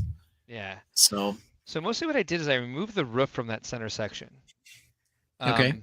Not sure it needs it. I am out of the 1x2 medium lavender, whatever the lighter lavender is. I think it's just lavender, lavender tile. So I got rid of that roof and I filled in the arch above the doorway with a little bit of decorations. See what you Yep. think of that, of course. What you think of it without the roof? I like being able to move that the paneling, the I guess it's half timbered. Yep. To be able to see more of it and see it in a different pattern than it is throughout the rest of the mock. I don't know how well that's coming off in general. yeah, I think on that first level at least, you probably don't need any sort of roof. Higher up, you probably will, right? Yeah. On a third level or something. But yeah, it looks. I think it looks fine without that. Yeah, it makes me wonder, like, do I need it here? I mean, to look like a pagoda house, I think I definitely do. Yeah. But this usually on a pagoda house, there's a roof, and then it reduces, and that's why there's a roof there. But this is the exact same size as the floor below it, so maybe that's something I consider Yeah. as I continue with this. But I mean, this thing needs to come to a Shrinking it in. conclusion pretty quickly. Yeah. I mean, and there's room for it to do so. I forget why I made it the exact same size. Maybe I thought I was going to build an interior. Maybe it's just easier than making this branch out more. Yeah, you could go dollhouse style on the back. It's like the plan already, kind of. Or are you planning to have it be full 360? I don't the back. What? I should. Your guess is as good as mine. This is going to be a mess back here because I have to rebuild this entire section for it to go around the back because it doesn't match up with the angles in back quite yet. So we'll see what happens with the back. That is a problem for a different day. And then the other thing I did, I expanded this roof further so it actually went to the edges of this. I did not have time to finish this. I was trying to figure out how to make all this connect because for this to travel, it has to come off. And so that had like this balcony here. Whoops, has to be free floating from the floor above it. Otherwise, this is not going to travel well at all. The way I have this set up is when I decided to add this porch in front, I can't have all of this connected because then this goes over one of the seams in the landscaping. Okay. So if that all got connected, I would have to find one giant box for this, and everything I put into making sure that it was modular enough for me to put it in separate boxes would have been for naught. Yeah. This doesn't look You don't bad want that. on camera. This looks No, better it on camera. It looks pretty real life. good. Yeah, cool. Yay. It's kind of one of those things. There are certain MOCs that are better one way than the other, or 15 feet away they look much better. Yeah. Or up real close they look much better. But yeah, this pops nicely on camera actually. It certainly does. I think part of that is just the we got the right color scheme down over time. The lavender with the dark blue with the dark tan roof. Imagine if I had stuck with that gray roof. This is starting to look better. I think now that the holidays are done and things should be back on schedule, and I'm working on being better at scheduling all the stuff that needs to be done for Brickworld. I should have more time to build, unless I spend all night playing Animal Crossing. Yeah, there's always that. There's a possibility. Yeah, there's always a possibility I might do that. There's a more than 0% chance you'll be spending more time on Animal Crossing than on your MOC. True. No question. More than 0%. Yes. Yeah. Let's see, where's a good place to put her? I don't know. She's starting to be proud of her little house here, so we can put her on the front steps. Yeah, I am looking forward to. I have plans for filling out the rest of this foliage in here. I just want to make sure the house is done first before I get too close to it, because I've resized this house several times and I've moved it around. So I don't want to get too far into the foliage until I know for a fact we're staying where we're at. I can see a couple things I can improve here. Maybe I knocked something off over here. Oh no, I know what I was going to do there. Anyway, just talking to myself. Don't mind me. I got my plans. Everybody. I got my plans. All right. So yeah, I mean, not a lot of work this week, but we certainly spent a lot of time talking about reminiscing. So we did, yeah. So I've got plenty of work to do on this for sure, and the goal is to finish something this year.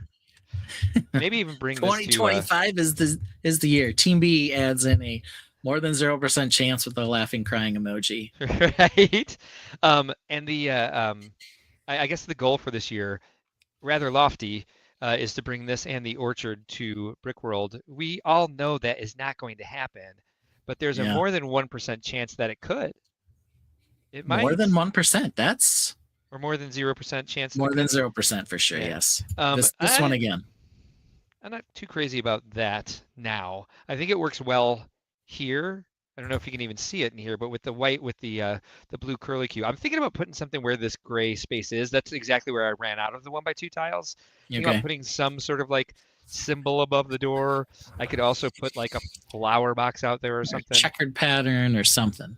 something. A flower box would be okay, though. There's not like a window that opens there, so it'd be a little hard to maintain your floweriness. Oh, it rains a lot in Japan. Yeah, fair enough. So it's minimal maintenance, is what I'm hearing. Yeah, sure. It's Yeah. What the? Does it rain as much there as we've gotten fog here recently? It's just been crazy We've pants. had quite a bit too. Actually, it had some really good luck at the dog park tonight.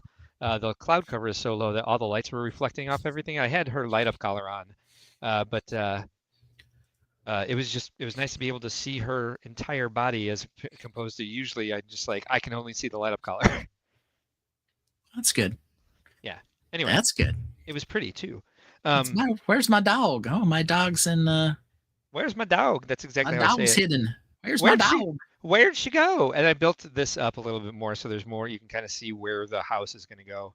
I Yeah. think I just got here before I ran out of tiles. And then, of course, since I've been cleaning up, I went to put this window together, and I have no idea where the rest of my white window.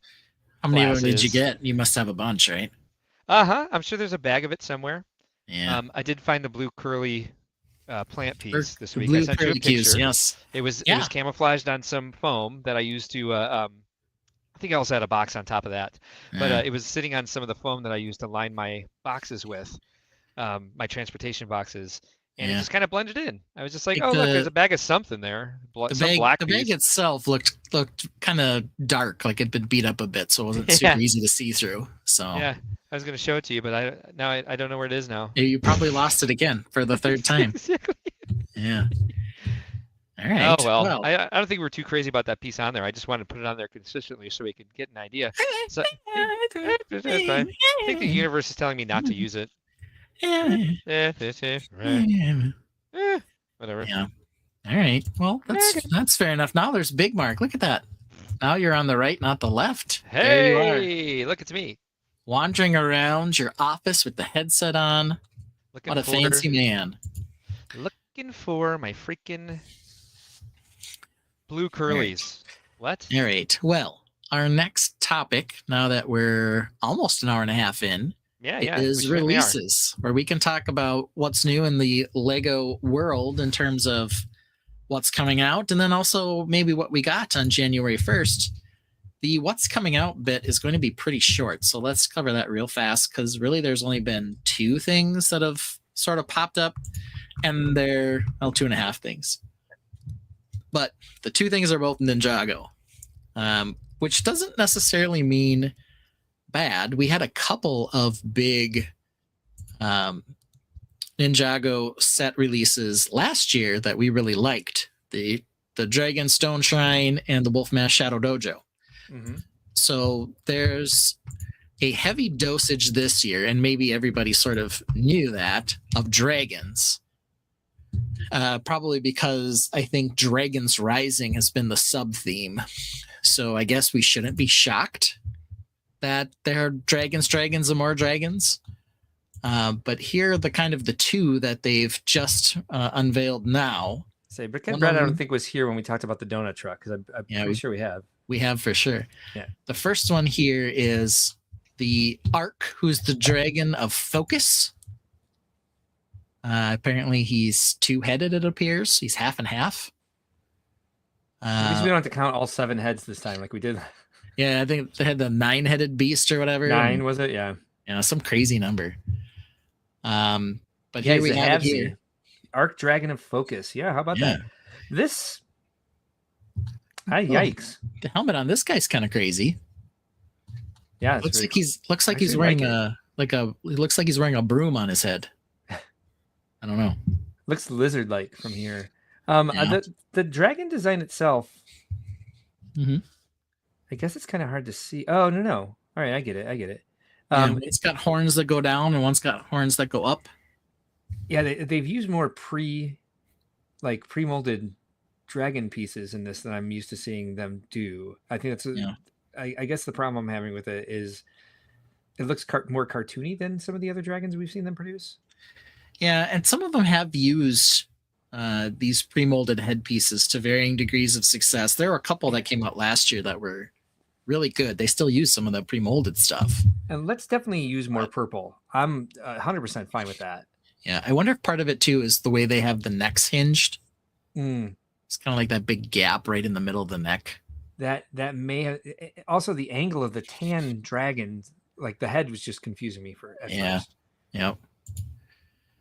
There's the back of the box. Apparently they're doing like a spinning top gimmick. I like the face of the tan dragon. I mean, the damn jaw is gold, but Yeah, I both like of them the have gold jaws. I like the shape of the horns. Too bad again they're gold, but Yeah. All right, so TJ has been summoned to the Tainted. Yeah, he's been summoned. The Ninjago signal went off, and he answered. Yeah. So there it is. Looks like they have some sort of watery, icy mouth shooter or something, or a chest shooter. Oh, it looks like it comes out of the chest. Oh, okay. Mouth shooter. I was like, you assume like a dragon is going to be like spewing something. Yeah. Yeah. Snot bubble fire or, something out of its mouth. Instead, it looks like it comes right out of the middle of its chest. Yeah. Hey, TJ, what are your thoughts on this? Dragon's Rising is the theme for Ninjago for this year. Is that right? That's what you already said? Yes. Yeah. Yep. So last year they had a different dragon that I really liked. But let's see here. Lifestyle shot wise. Those kids are excited. 2 kids. Yeah. That kid is screaming in excitement. Yeah. What is this kid wearing on his pants? I don't know. Some sort of fun graffiti. Are they rats? Maybe those are silhouettes of rats, I believe. Maybe they're snakes because it's the year of the snake. Oh, maybe that's what it is. Could be. Yeah, he's multicast. Who knows for sure. Year of the snake shots as well. Yeah. We do have some books that don't look like they have covers or anything, so we got that going for us. So Brickhead Brad suggested it's a chest burster. Yeah. There you can see it in this picture. You can see it in the chest. Titanium J thinks it looks all right. Curious to see it in the show. Lots of good figs. Yeah, we already commented on a couple of the figure pieces. What's with this thing on the leg here?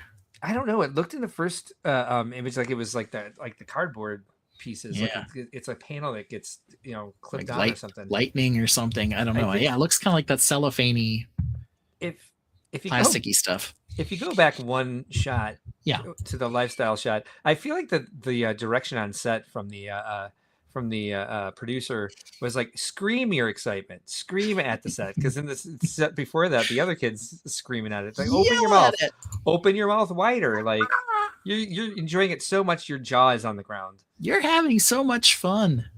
Oh well, if this kid's mouth was closed, I would not buy the set. But since it's open, he's clearly enjoying it very much, so I will buy this. Yeah, they're good at that. So we got that dragon, and then we have another dragon. If we have the dragon of focus, what do you think the other dragon is? The dragon of ADD. You're close. The dragon of chaos. Oh, okay. Thunderfang, dragon of chaos. Thunderfang. I like the name a lot. Oh, look, we have another shouting kid. She's like you're throwing it, like you're about to fall off your chair.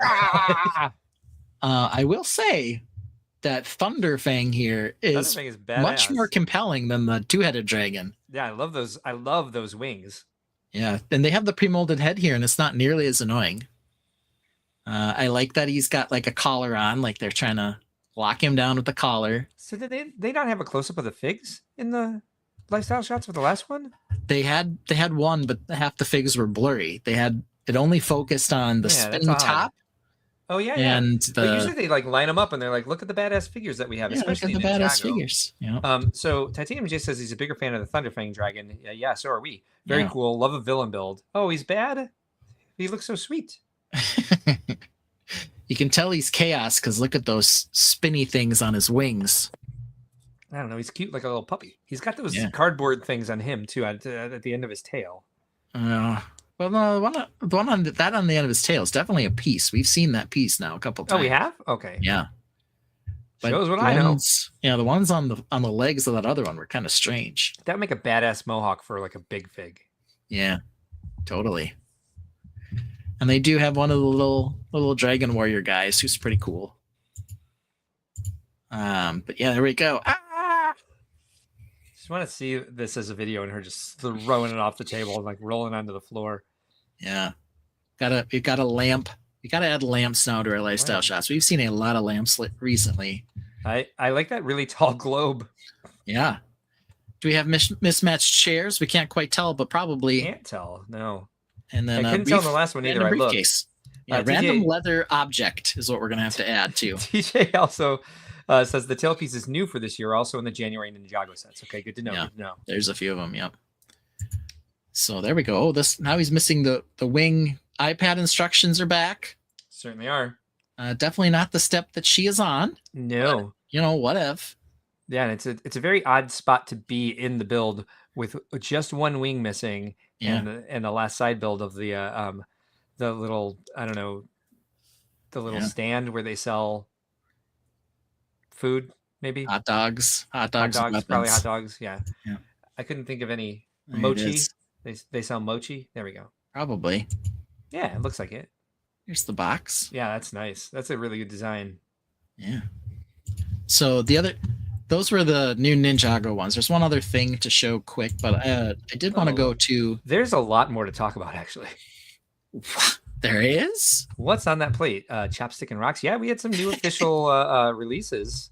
What's your half news there? Well, I was going to get to that, but the thing I wanted to do before that was talk about or just remind people what those dragons have to go against. That's this thing. Look at this monster. This was from last year. That is cool. You want to talk about a badass dragon? Look at this thing.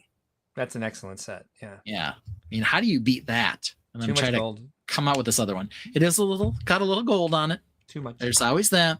Too much gold. All right. The other half thing is this. Apparently, this might be a gift with purchase? Question mark. Does it come with the stupid love bears? Don't know.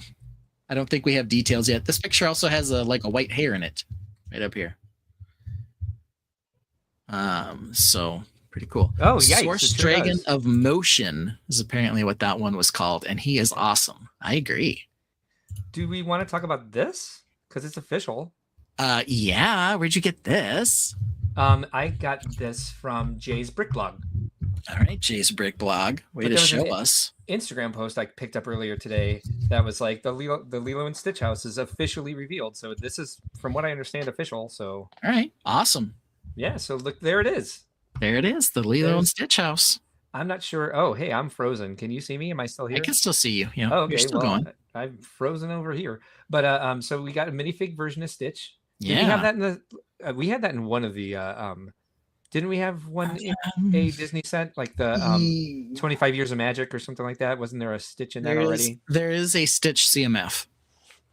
Okay, and so we've got this house. Here's the beach house from Lilo and Stitch. I guess it's just this one image of it, perhaps. Okay. Nope. There's that. And some lifestyle. shots. All right. That's the iPad, which I don't think these pieces are in that set, but that's unless it's yeah. the green. Yeah, no, I don't think so. Yeah, that looks blue from here. That looks but very anyway. blue. So the minifigures are David, Lilo, Mr. Bubbles, Nani, and Stitch. I've never seen this movie. It's okay. My daughter liked it. A few years ago, she was really into it. Are they doing a live action one? Is that what I recall? Yes. I think they are. So Yeah, it looks all right. I like the color scheme. People are that gonna is a nice color scheme. People are going to be Looks pretty like excited it's, about this, I think. Looks like it's a combo of red and tomato soup together. So I think those Yeah. look pretty good. And it looks like the ingots are bright light orange. Mm-hmm. So it looks like there's 3 colors in the roof, which I Yeah. appreciate. Yeah, which is always dangerous to do. Dollhouse setup. It seems like it's fully featured in there. Yeah, nice tiled floor. Yeah. So Yeah. pretty you need to decent looking little set. Bring your brick separator when you take that apart. Yeah. And it looks That's like nice. they just have Stitch. It doesn't say Lilo and Stitch. They're like, take that, Lilo. It's just Stitch. Yeah, Disney Stitch. I bet you there's a show. I bet you Wouldn't there's surprise me. a Stitch show. And then we've got here, let me get my glasses for Cinderella's this. dress. How did I miss this? This must have all come out today while I was out busy. I was busy doing stuff. Honestly, it must have. Yeah. Because I was really surprised that you didn't. You're like, we have 2 things to talk about, and they're both Ninjago. I was like, oh, for once I know something Ben does not. Yeah. That's very rare. So yes, Cinderella's dress. It looks like, I'm surprised they didn't try to do an entire what's it called? figure out of this, like they did with Wednesday and some of the and Wicked, Wednesday and Wicked. I mean, they've got the bodice. Why not put legs and a head and Yeah, and if you're going to arms? do that, why don't they have any animals? Because the animals help make the dress. I see like one animal. Good I see point. Gus Yeah. Gus on the ground. That's it. It doesn't, but he's naked. So Yeah, is that we Gus needed- Gus? I think it is Gus Gus. Oh but no, it's he hard has to a see. yellow shirt on. Yellow shirt on. Yeah, you're There right. could have been a So couple more is that mice. Jack? There could have been some bluebirds, you know, What is a causing rabbit this or to go so two. I slow? don't know. All right, there we go. Now I'm scrolling. All right. Yeah, this all just keeps freezing up. It's like, and then we have this Cruella Wow. de Vil's dress. The villain dresses. Oh, and Maleficent. And Maleficent. Maleficent. Yeah. Yeah. So and each one comes with one animal. One animal, one character. Okay. Yeah. And then the dresses Um, themselves. How do you play with this? I don't know. How do you feel about the fact that Cruella de Vil's animal looks to be a Dalmatian? What else would it be? I don't know. She's going to take that dog and turn it into a dress. Are we okay with that? Literally, there's probably like a some sort of like meat grinder that she's just gonna and fabric comes out the other end. I don't think you could. That's probably what's inside the. It has to be the how box. it works. Yeah. Yeah. I do No wonder. question. It looks like this is some cool Mhm. transparent green color, making the like these flames at the bottom of her dress. It's a rather suggestive form here. Yeah. She busty. Skyla apparently is a big fan of Lilo and Stitch. A little disappointed with you. Apparently, there's a forearm CMF. Forearm and CMF.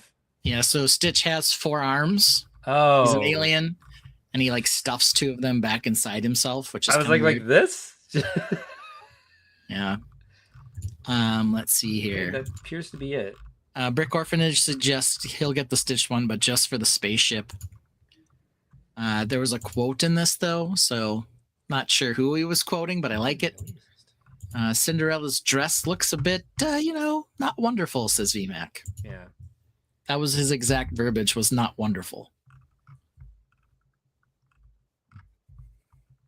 Yeah, it's very blocky. Yeah. And then it what do you looks- do with looks, it? It looks way too short too. Yeah, you can't wear it. Yeah. I mean, you can see her wearing the dress down below. It's not nearly long enough. That's like a mini skirt version. Yeah, it's a gown, and this is like a pixie, Yeah.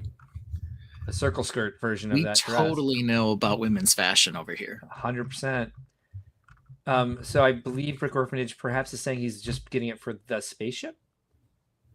Yeah. That's what he's saying. It's a cute quoting spaceship. somebody. Yeah, good point though. Mhm. All right, so That's that's the only our reason I buy Lego sets these days are for the spaceships. and that's our big Disney news of the week. So we had Ninjago news and Disney news, and there we Yeah. have it. And those dresses are weird. Did you get anything on January 1st, Mark? I did. You want to guess? What'd you get? Well, I don't know. Did you manage to find this set anywhere? I may have. Still in the box. This is Stargazing with Celeste. There it is. That's right. And Sounds like it's still in the box, though. it certainly is. And you are correct. I did say I would do like an emergency live stream, but I got it yesterday, and I wanted to play Animal Crossing yesterday. I wanted to see if Celeste would be in my village on my island. And so here we have it. And of course, I'm gonna do a video of this. I don't know if I'll do it live or not. We could do a surprise bonus episode tomorrow night. Surprise everybody. Who knows? Maybe we will. I don't know. Anything's possible. Up on my shelf, I do have the Tudor corner. I did build that. There? Oh, you what? On my shelf. You bought it and built it already? Of course. I always build it on January 1st. And finished the castle and built an There entire was not much to do on the trebuchet. castle. But you built an Yeah, entire trebuchet. I did that today. So actually I did some of it yesterday and I finished it today. You're so good at this. No. Don't You are though. don't act like that. What else did you get besides the Tudor corner, obviously? Yes. And I got the Da Vinci flying machine. Oh, nice. Which is upstairs. I did not bring it in. Oh yes, you got the GWP. Woo! Lots of red. And I did find that Wolfpack CMF, which was a big deal. Yeah. Oh, that's good. Do you use a scanner or did you luck out? I did use the scanner. Of course, there's no other way to do it. Yeah. I've got There- lemons. There are so many people going for that right now. Yeah, there you go. So that's the Able Sisters clothing shop, right? Yep. Yeah. And it's got. I didn't realize it had the athletic jacket, which is one of my favorite clothing items from the game. I really That's do super appreciate important. that. I guess I should have known because it's what Sasha is wearing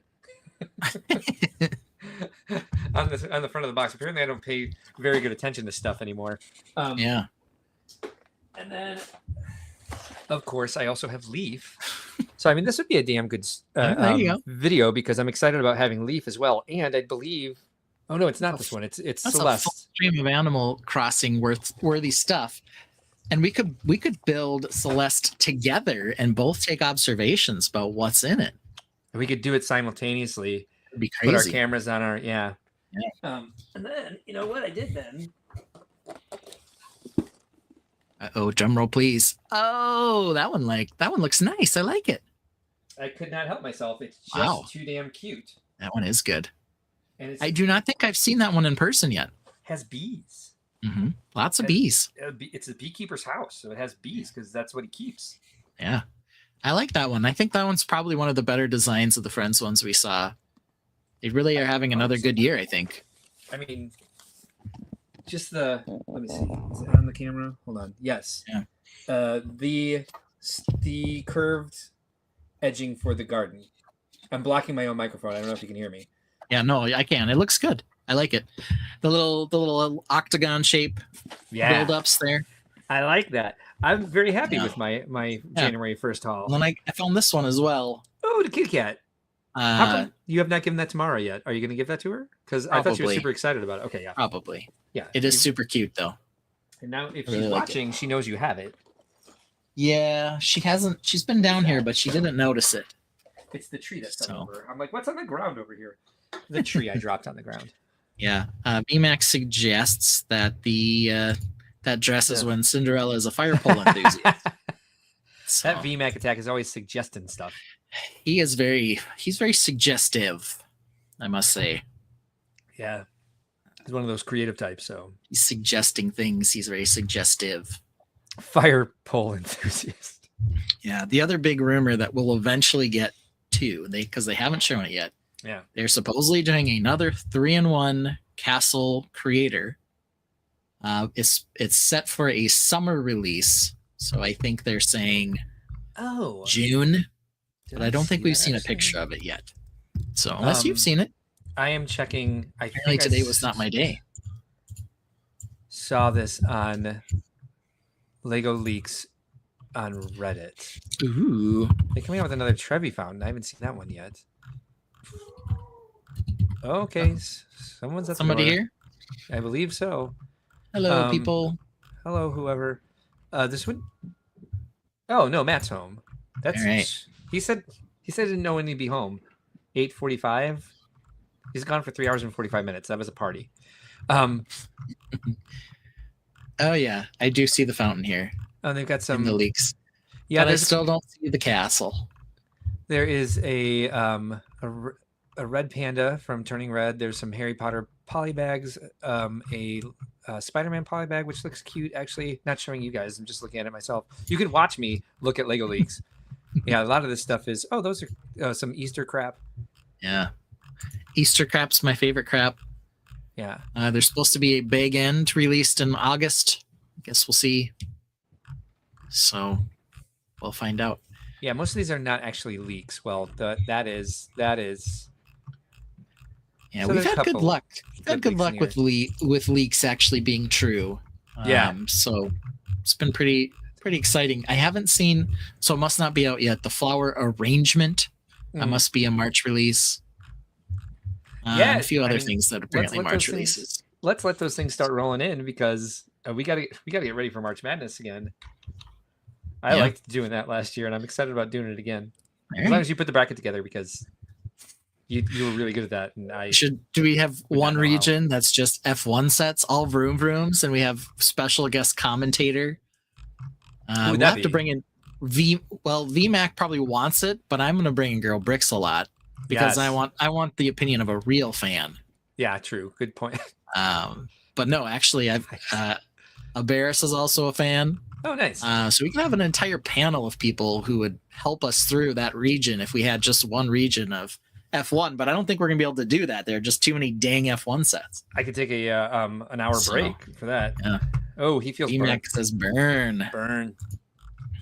Yeah. Okay, so up on the stage next, we were planning to talk some redemption.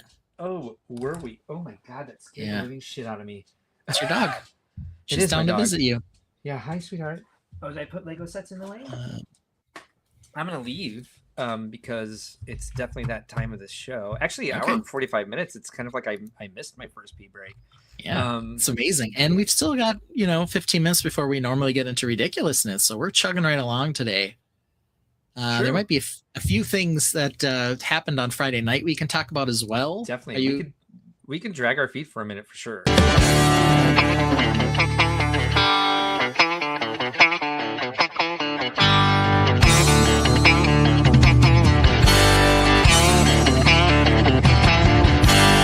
A wise man once said about Mark, you think he drinks water like a great white shark. About every 60 minutes, he's gotta go. Nature calls 2, sometimes 3 times a show. Hold the stream, he'll shout and dash. The show is live, but he's off like a flash. Instead of telling him you hold the stream, Ben provides cover, the perfect team.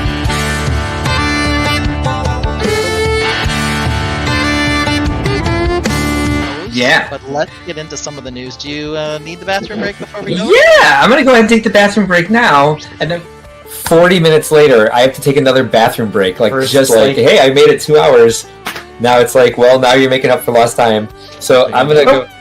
Nope, here's the right one, and I'm gonna use the bathroom. Of course you are. You're gonna go. Why don't you start with those? Because unfortunately, I have to use the bathroom again already. Cool, go do it. What's it called? What's BPH? BPH.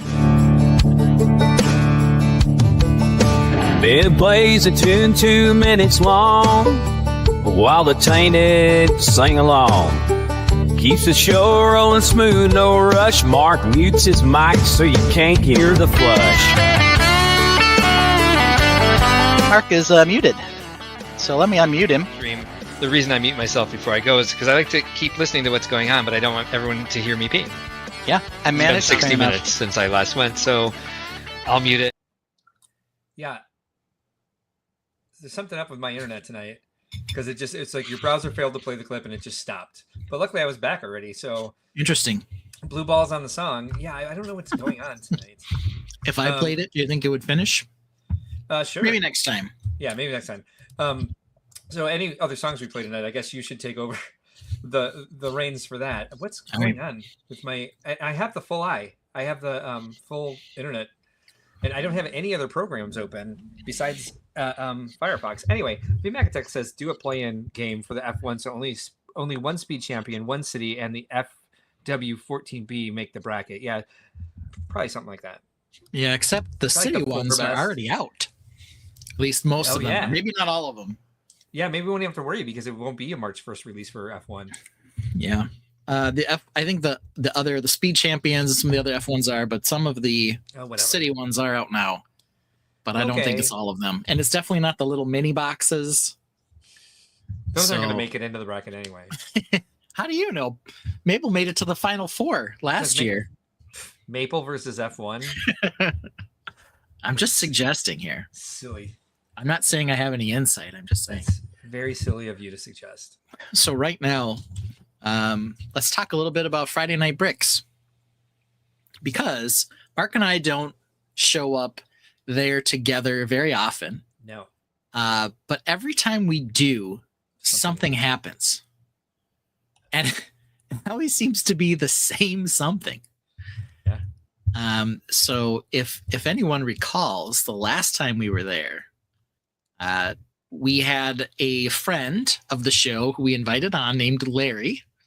And what happened to poor Larry was this. Holds these in place. Armory. Here's my staircase. Dear Lord, man. This big opening here. Yeah. This is for the public to view inside. So, this is cavern under the castle. So dragons live here, right? Oh my God, yes. Level 1 dungeons. We got kitchens. This is a double high. This is the grand hall. No!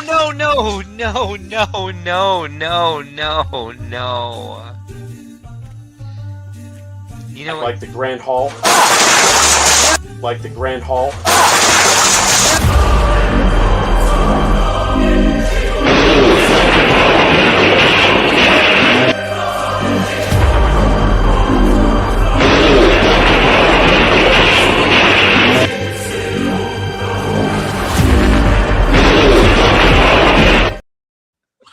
So that was Larry. I Last forgot time I we made it that on. one. That's worse than the song. It might be. And so when we joined, Larry had acquired a couple of large containers of classic, well, not so classic, older sets from a comic book store in Denver. And he was going through and inventorying what he had. And so he was showing us a Spider-Man set. And I think I can find it here. It's a very cool set. Yeah. It's a very cool set. It was one that I probably have never been like, oh, I really need that Spider-Man set because, you know, I it's think Marvel and not I bought necessarily this- something to be into, but it was cool. I remember buying that one right when it came out. Okay. Maybe not a first day full price Jones, but Did you remember I mean, what it was that full price set's Jones. called? No. It's one of the more classic ones. It has a large movie set. road plate. Brooklink. How about Bricklink? Let's try that. Good old Brooklink. It has a large road plate and a bridge with a working cable car. That I guess is cable car the right word for what that is? It kind of is. A suspended cable car that moves Yeah. down the side of the bridge. You got it. Yeah, so Larry was showing us the build, spinning it around, and of course, as soon as Mark entered the channel, what happened? No. I came in after he dropped it. Right after he dropped it, smashed all over the floor again for the second time. Larry has made our crossover stream wall of fame for dropping a Lego set on stream. I suggested he work on his depth perception and or his physics. Yeah. Because he was holding it in an odd way, and it's not a very strong set. Actually, I can't find it when I search the term Spider-Man. No. So where the hell is this? Maybe it was a movie it's in set. one of these. Yeah, it is. It's in one of these bundle packs, though. So hold on. Okay. But yeah, so here was my experience with it. I was watching because I was playing Animal Crossing, and I was going to go live, and I was going to respect Reed. Because if you guys don't watch Friday Night Bricks, I do recommend it. It's been on for like 19 years, and he doesn't have enough followers to be monetized yet. He doesn't like promote 300 it. 300 episodes or something. And he's like, if you want to just hang out with fun people on Friday nights and just build, if you're building on Friday night and you just want to hear some Lego banter with a lot of fun people, Jesse's Brick Galaxy is typically on it. Stops by, yep. Larry's there dropping shit. I recommend checking out Friday Night Brick. So here it is in one of the bundles. The set number is 4852. I suppose I could bring it up myself. Sounds like a lot of work though. Okay. Yeah. Okay. I got it. It's called The Final Showdown. Yeah, there's There probably it better is. images. Yeah, There's the picture of it there. Yeah. So it has a crank that moves the cable car, the suspended cable car back and forth. And he was holding it up. It looks, as you can tell, fairly awkward. I think he picked it up And by he the dropped strings. it again. So whatever So- he did, he was not having good luck with it. So I'm watching the stream while I'm playing Animal Crossing, waiting for their stream to end because usually it ends when Critical Brick starts. But Jesse wasn't doing Critical Bricks. Yep. So I'm just watching. Ben gets on, and I'm like, oh, I should join because Ben's on. But I'm playing Brokey, and I'm trying to do all my dailies so I can be ready to build my museum campus when I go live with Brokey, which I ended up not doing that night because I passed out after we watched Squid Game. But I did it last night, so don't worry, you can see it. And so I'm watching, he drops something. I was out of the room. I heard it fall as I was walking back into the room. And so I jumped directly on. And my title was No Effing Way.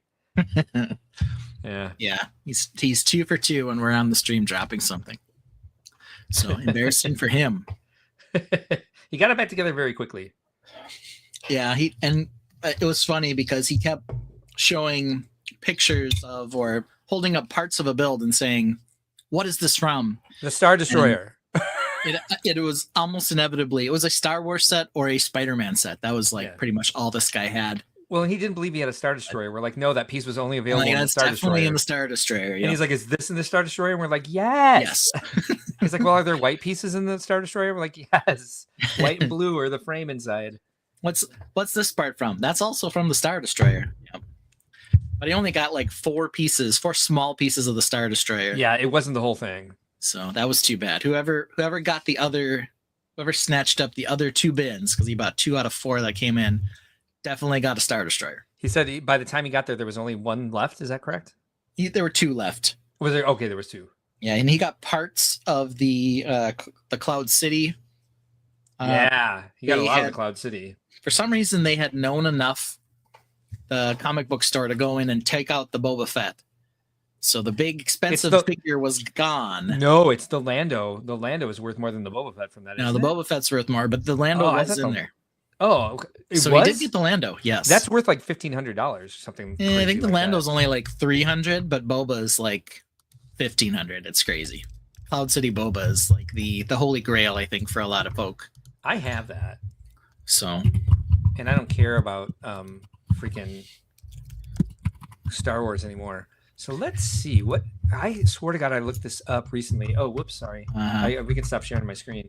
Review from the stage. Well, I'll show you because I have it right here. I'm gearing up. I'm excited for my silliness tonight. Anyway. So if I share my entire screen, you can see right here that Cloud City Boba Fett. Yeah. New is $1,600. Used is $1,200. What the current for sale? Between $11,000 and $7,000. No one's going to pay $7,000, but the used prices are between $900 and $3,200. And I think the Lando's only $300 or $400. No, you're right. You're right. I'm sorry. I had it backwards. Yeah. I'm sorry. So it is listed in places for $1,500, $900, $971, $860. That where it's new. Used goes down to $500, $300, $200. But yeah, the highest price on Bricklink, I know because I have these figures. I looked them up recently because I was going to sell them all and whatnot, and I still am going to do that. I just who knows when. And I thought Lando was one of the more expensive ones, but I'll sell the Boba Fett. That's fine. Yeah. I'm not going to get $7,000 for it. I don't want $7,000 for it. I feel bad selling a Lego minifigure to somebody for $7,000. I mean, if they really wanted to, I'd take it. I don't know, but that's what's in there. So for whatever reason, they left Lando. They pulled Boba. I think there was one more figure in that set that was in there that he said was valuable. 7 minifigures in there. The other one, was probably a Princess Leia, perhaps, or maybe the Vader. I don't know. I doubt the Vader special. I doubt the Vader too. It's probably the Leia figure. I think so, because of the torso. So, I think that's the only time they made that torso. Yeah, that's $200-ish. So still pretty good. I think they reused that hair on for sure. Yeah, but I think they reused that hair on Padme Amidala. And this Vader's, okay. $20 to $40. Bleh. But he's not old Bobby. The Han from this one also not bad, between $40 and $100. So they're all valuable, but none are quite Boba Fett or Lando. So how about the Luke? Cloud City tan shirt. $300. So for whatever reason, this super boring version of Luke Skywalker also ridiculously expensive. Probably because he has a black hand. Doesn't in this one. This is pre-black hand. He doesn't? Yeah, but it's the only set he appears in. Hold on. So there you go. You see? Oh, he totally doesn't. It was the shadow. That's why I need the glasses now. Yeah, so the yellow hand. Yep, sorry. All right. Well, we've wasted enough time. We can get over to redemption. So what did we want to talk about for this? Well, we had a couple of segments this year that we really felt like we were going to hit home runs on. And for whatever reason, one of us, both of us, neither of us did quite what we wanted to do. And they fell a little flat. So we thought, hey, new year, new us. Maybe the first thing we can do this year is try to correct maybe a little mistake we made on some of our more interesting segments last year. Maybe a happy accident. Maybe a happy accident. Maybe. So we each picked one segment to do a little redo for ourselves. This is correct. The one I am going to do is gross misrepresentations. And I happen to know the one Mark's going to do is CMFs. So which one do we want to start with today? How do you feel about how well do you think you redeemed yourself? 64%. There's a couple of, it's pretty good. I'm at like 57%. So Okay. I think I should go first. All right. If you feel like you're 62%. I'm 7% higher than you. Yeah. All right. So let's do this. Here we go. Wish me luck, everybody. So this was a segment that I came up with. And I feel like I just really shit the bed on it. So the idea was that we were going to present canceled collectible minifigure lines. And I was really excited about it. I got going on it, and I thought I created some really cool images. My mistake, Ben, I don't know if you pinpointed the mistake that you made for yours, but I know that I can for mine. I focus more on the joke of why they were canceled. So there's a lot of buildup for no reason. So here's just an example. Well, I'll show you all three of them. So I ended up coming up with like obscure female European historical figures. And so we went through all of them. I made Ben guess if he could figure out if any of them were. A couple of them I got. A couple of them I didn't. They were interesting stories. It dragged on, but It was canceled. And why was it canceled? Because the focus group had uneven percentage of parents whose children attended Duchess Diaries Academy, a school whose main educational focus is obscure female European historical figures. I thought that was funny. And then we had, the cast of the Breakfast Club. Yep. And I don't know why every one of these is the same, but that's why, because I ended up just doing it this way. But the reason it was canceled was because there's not enough characters. There's not even extras in that movie. Couldn't get up to 12. There's only 8 characters, which I thought was clever. And you already put the janitor in there. What else can you do? Exactly. I mean, you could put I think that one of their moms drops them off, and one of them has a bratty sister in the beginning. But even then, you're only getting to I don't know, what is this? You're only getting to 9, maybe 10. And then I did this one. Halloween costumes for kids with parents that didn't understand the request. This one was pretty decent. This I like this Iron one Man, Poison Ivy, Star-Lord. This was the one I did the best with for sure. And the reason, let's just hit them real quick. So this was Iron Man. Poison Ivy, like you said, and Star-Lord. Yep, and Princess Jasmine. Yep, and that's like a Halo Master Chief guy. Yep, and Strawberry Shortcake, perhaps. Yes. And Shock T. It took us a long time to get Shock T. And Low-key. This one we did yeah. And so the reason it was canceled was focus group inundated with dumb parents. Yes. All right, so I'm gonna remove this real quick because I don't want you to see any of the. So I feel like I needed redemption on this. So what I did was I decided to check Stud's phone. See, is there funnier stuff? Is there funnier stuff than what I found the first time? And so here it is again, canceled CMF series. And these first 5 figures, first 6 figures I'm going to show you are not canceled. So I actually can't give you a reason for why it was canceled, because there's still a possibility. As they go further and further with these CMF lines, you never know. Come up with more and more ideas. And that was the impetus for this entire segment, was some of these, like the boogeyman, or the hyper astronomer girl. What? How far do we have to reach to get different personalities in these?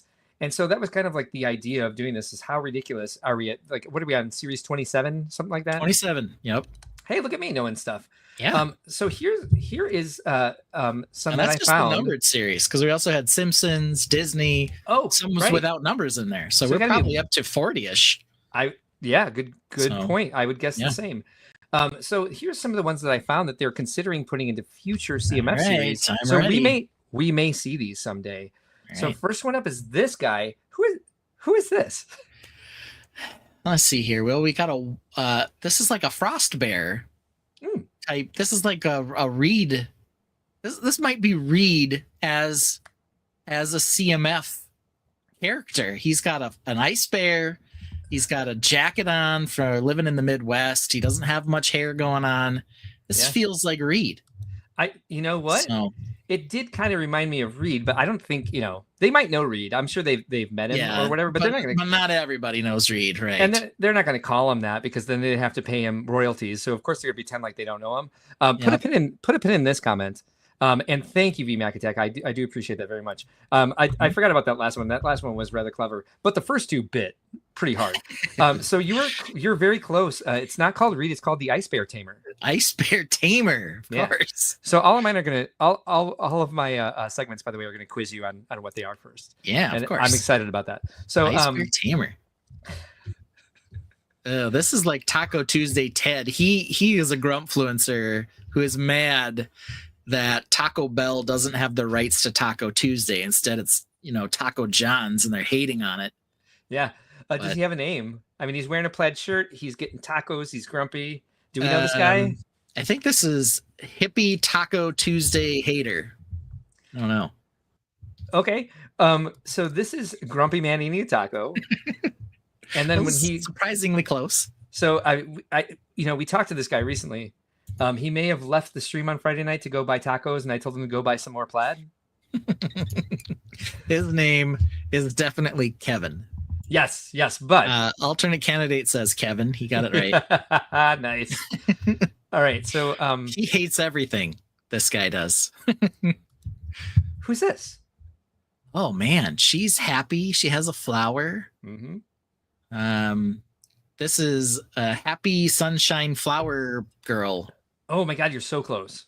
Okay, how close was I? You're so very close. You are this close. This is a full wife. This is an AFOL's wife who loves botanicals. Okay. Yeah. AFOL wife who loves botanicals. We know a number of AFOL wives who love botanicals. I thought they did a pretty good job at capturing Rachel here, actually. Yeah, that's pretty good. It's not bad. Yeah. Who's this? Doesn't have any pneumonia. Do you even want me to say? Because this might ruin things for you. I mean, well, it might give the game away. Okay, I mean, this is Chief Brick Officer in Disguise is his name. Very close. It's the event promoter in disguise. I was so dang close. You were. You almost nailed it. So dang close. Yeah. And good for them for getting relatively close to the socks logo and actually spelling socks when I asked them to spell socks. I didn't want it on the pants, but whatever. Enough. Yeah, I like it. You might know this guy very well. There's no beard, so it's not me. I know. For glasses. For once, they didn't give it a beard. But he's got his sleeves rolled up. He's got a backwards hat. He's got glasses. If he had a beard, only I say stuff like Rizbiz. But this is probably like Miles when he gets a little older. I'm not sure what we'd call this guy. No, I think you had it right the first time. This is a dad who makes his kid cringe by using the youth lingo. Makes sense. Yeah. Makes sense. That is definitely who that is. No question. Yeah, you got it. You're nailing it. Clean shaven though, which definitely will also drive his kids crazy. Right. Apparently. So. Well, this is a dad who drives his kids crazy in many ways. Wow, I really wish I would have noticed there was no beard. Anyway, who's this? Oh, free treasure. Frick me. This apparently is a gesture. There's a banana peel. Maybe he accidentally steps on banana peels while he's holding things that are easy to break, like Lego sets. So I don't know. I feel like this guy's name is Drop Man, Slipper Clown. I'm not sure what we got going on here. Really, not a bad guess at all. And I'm getting the low connection warning. So in case I go away, I hope you get the answer. This character is called the Bamboozler, who sells a Lego set to Bam that's missing pieces. Other pieces have bite marks, glue, etc. Okay, so that's the guy who sold me. Guy who sold to Bam this part of this set here. This is called Battering Ram, and there are parts of this that are super glued together. This is fucking So- bonkers. The bite marks, I was like, ew. Yeah, there's some bite marks. I don't know if you can be able to see them because, focus issues. But there's some bite marks in the black. It's unfortunate. The super glue, though, was, a little disappointing. But And I did not ask it to say frick me. However, I got free it. treasure, frick me. Yeah. I definitely got it. So yeah, that was, I had a visceral reaction when you were like, there's bite marks on this piece. Yeah. He's chewing on the glue. So, ugh, Yeah. gross. Chewing on the glued pieces. Yeah, that's dedication to being a bamboozler. How else are you going to get them off, though? Yeah, so that's it. And so here, this piece here, I ended up replacing. You'll notice it's actually two pieces. Mm-hmm. Put me up on the I screen got here. you. I got you. Yep. There we go. Because the 1x1, which has an enormous number of bite marks in it, is glued onto the top, and they could So- not get it off. So their teeth were So- not strong enough to get past and it could No. not have been super glue because super glue does not stick that well with Lego. So they must have used some sort of like ABS melter. Whatever they have on there, it ain't coming off. Yeah. So yeah, So- that's it. So we might see these Ridiculous. 6 figures. We might see one of these 6 figures or all 6 of them in future CMF lines. We don't know. Yeah, that grumpy taco, Grumpy Taco Man. man. Yeah. And what's fun is like I just picked these 6 because I thought they were the most recent in your memory that you might know these people. But I feel like this is something we can go back to from time to time. I think so. The more we meet people, because there's plenty on Stud's phone. There's lots of stuff. potential, Yep. Yeah, that they could just throw in generic CMF series lines. So this next one, Matt and I had date night on Saturday night for the first time in a very long time. We had date night, and we went Ooh. downtown Chicago, and we went to Broadway in Chicago, and we saw Harry Potter and the Cursed Child. And so I was Okay. like, oh, I need to check Stud's phone because they had a couple of these CMF lines where they just brought out all these characters and these different things, and they had like new elements that were exciting, like the butterbeer mug. I of course like that one. That's when they came out with the new wands. Was Yeah. the one series they came out with for that people really liked that piece, and that's Yeah. made quite a few changes in the way people build with that new piece available. Yeah. So, like, I wonder if they have. They turned the wands into drumsticks. They turned them into all Yeah. kinds of stuff. I wondered, have they done any other? Do they have any other Harry Potter CMF lines in the works? And so I found this image, and I was like, oh, I searched Harry Potter on Stud's phone. I was like, oh, what character is this? And I was just thinking, like, let me think through. I know the Harry Potter books pretty well. I know the movies. Who is this? Do you remember? I don't. He looks like he wants to be Dumbledore, but he's probably not. Right, He looks different. He's far more Gandalf than he is Yeah. anything else. Right. He's a little more evilly. Yeah. Yeah. Well, his name, and again, there's so many characters already released in the CMF series that they did for Harry Potter, so it's a little bit more obscure than some of the other characters that they put in the first 2 lines. Yeah. His name is Durmudulus Krupp. Oh, of course. Why wouldn't it be? Right. Remember him? I know. From I the can't books? say that I do. Okay. No. Well, how about this? Witch? This is Flautist of Flavia. You're very close. I remember her from the books, but there was a very similar character. I think they lived together, maybe in some like the Prisoner of Belly Kababa or Okay. something. I forget which book. But her name is Lulu Petulo. Oh, of Remember course. her? Remember No. her now? Okay. Mm-mm. How about do you remember this guy? This guy looks like Grumpy Beard McStaff Hand. You're very close. It's Flab Flam Flim Flam. That's a pretty cool name. Do you remember him? No, I can't say that I do. I had too much fun with this one. Okay. This guy, you got to remember the shouting, the eye doctor thing or ear Yeah. doctor, Yeah, this is and the Ag- scroll. Yeah, this guy has to be angry optometrist assist. That I do remember that character, but this one again very similar. His name is Rutherford Hoblabbleibble. Remember him? I can't say that I do. I do like him though. Yeah, good character. Good character. You Yeah, should very reread the books. obscure. Very obscure. Rewatch the movies if you wanted, something to do while you're building. And how about her? Do you remember this Very witch? obscure. This is she definitely has the right hat for this whole thing. I'm gonna say that this is Lilac Blackwandington. Oh, you're close. You're very close. Her name is Twatty Tillestein. Yeah. You can get away with saying that one. Twatty, yes, because it's British. All right.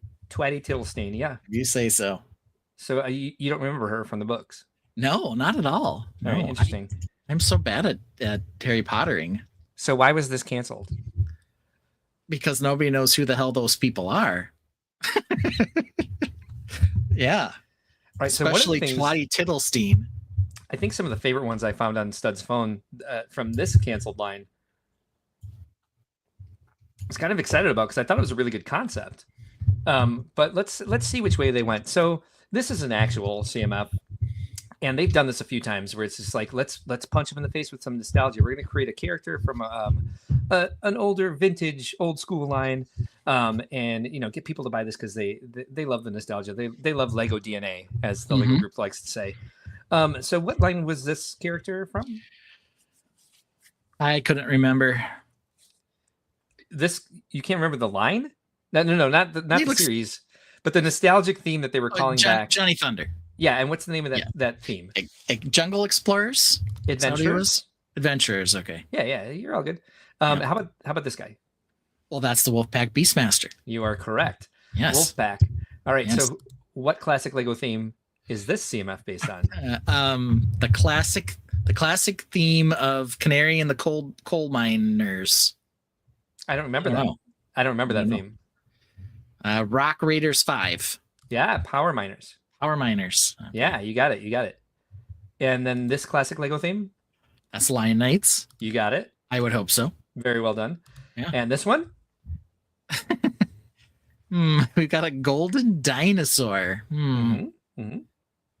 Dinosaur and gold. And pirate. Maybe this is like pirated Lego. I'm not sure.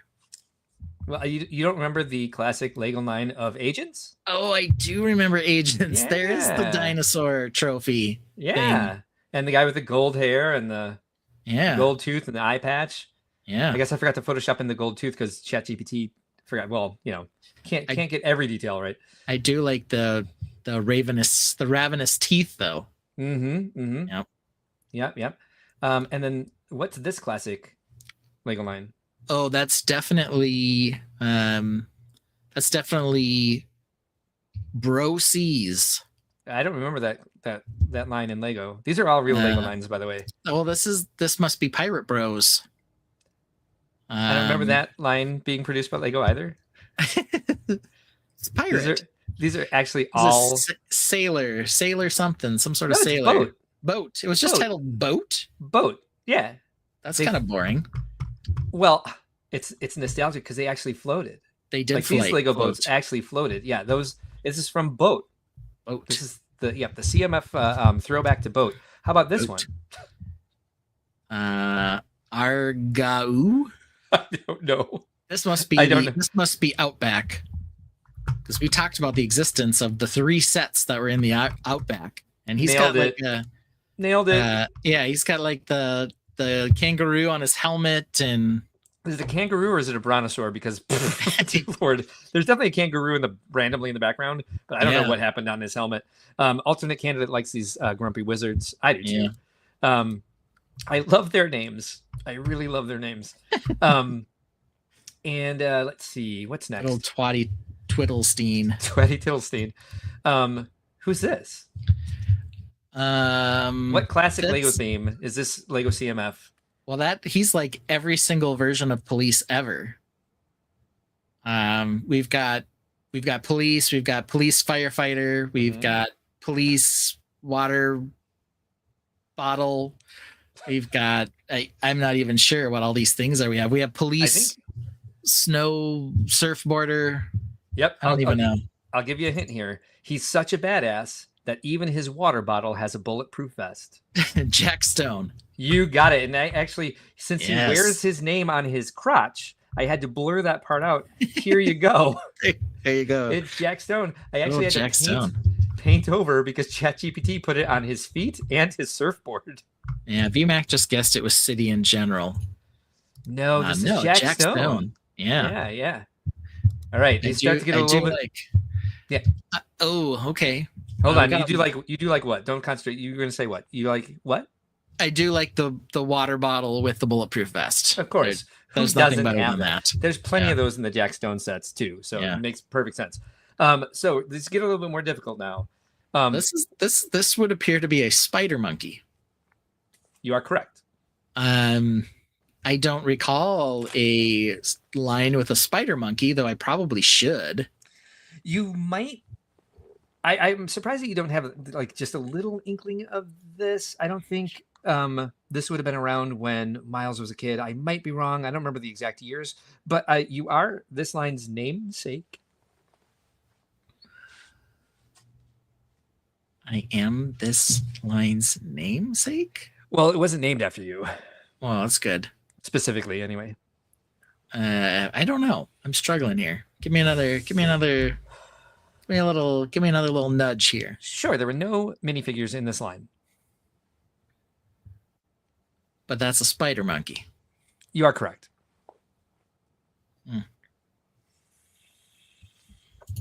Chima, someone suggests. No, I don't think it's Chima. Someone's wrong. Her name is Joellen. She was on the show last week. Yeah. And I referred to her as Joan like 100 times. Yeah. One good way to tell if I've had too much to drink is I cannot pronounce the name Joellen at all. Have I now? Because I couldn't pronounce it just there. Joellen. I Maybe rewatched it's that. just, I don't know. Fabuland, did they have a spider monkey? I have no idea. All right, we're going to let you off with the hook here. It's Ben Yeah. 10. Oh, Ben 10. They were all construction figures. They certainly were. Yes. That guy was a spider monkey. Yeah, that was actually the name of the set too. Yeah. This is Lego like Lego Team B wanted to see some bees, so yeah, this is there like you go. honeybee here. The fact that it's all naturey, I don't know. This is a classic theme, you say? Everyone loved this theme. Paradiso? Ooh, that's whatever. Paradisa. Yeah. That's not a bad guess, but no, of course, it's everyone's favorite little forest friend. Forest friends. I remember you showing pictures of this. Nightmare fuel for 100%. All right, and this is the last one. All right, here we go. You're never going to get this one, but here you go. So, Mac Attack real quick wants to know why she has chest hair. Sir, she does not have chest hair. She has freckles. This guy's got a spider on his head. He does have a spider on his head. And he's got sunflowers. And also, he's a monkey. Sunflower spider monkey. We got another spider monkey. How many spider monkeys could you possibly have in this world? I don't know. What is this? I can't believe you don't remember Zooters. I don't. But that is definite nightmare fuel. What is his arms? I think he's doing this, but they're also tails. Okay. Yeah. Okay. All right. He's So Ben, wacky. why was this canceled? Because nostalgia is one thing, but throwing your money into a hole is another. It's a much better way to put this. Yeah, nobody cares about these things. Yeah. I mean, Power Miners is maybe the most recognizable of those. Yeah, but not boat. Boat.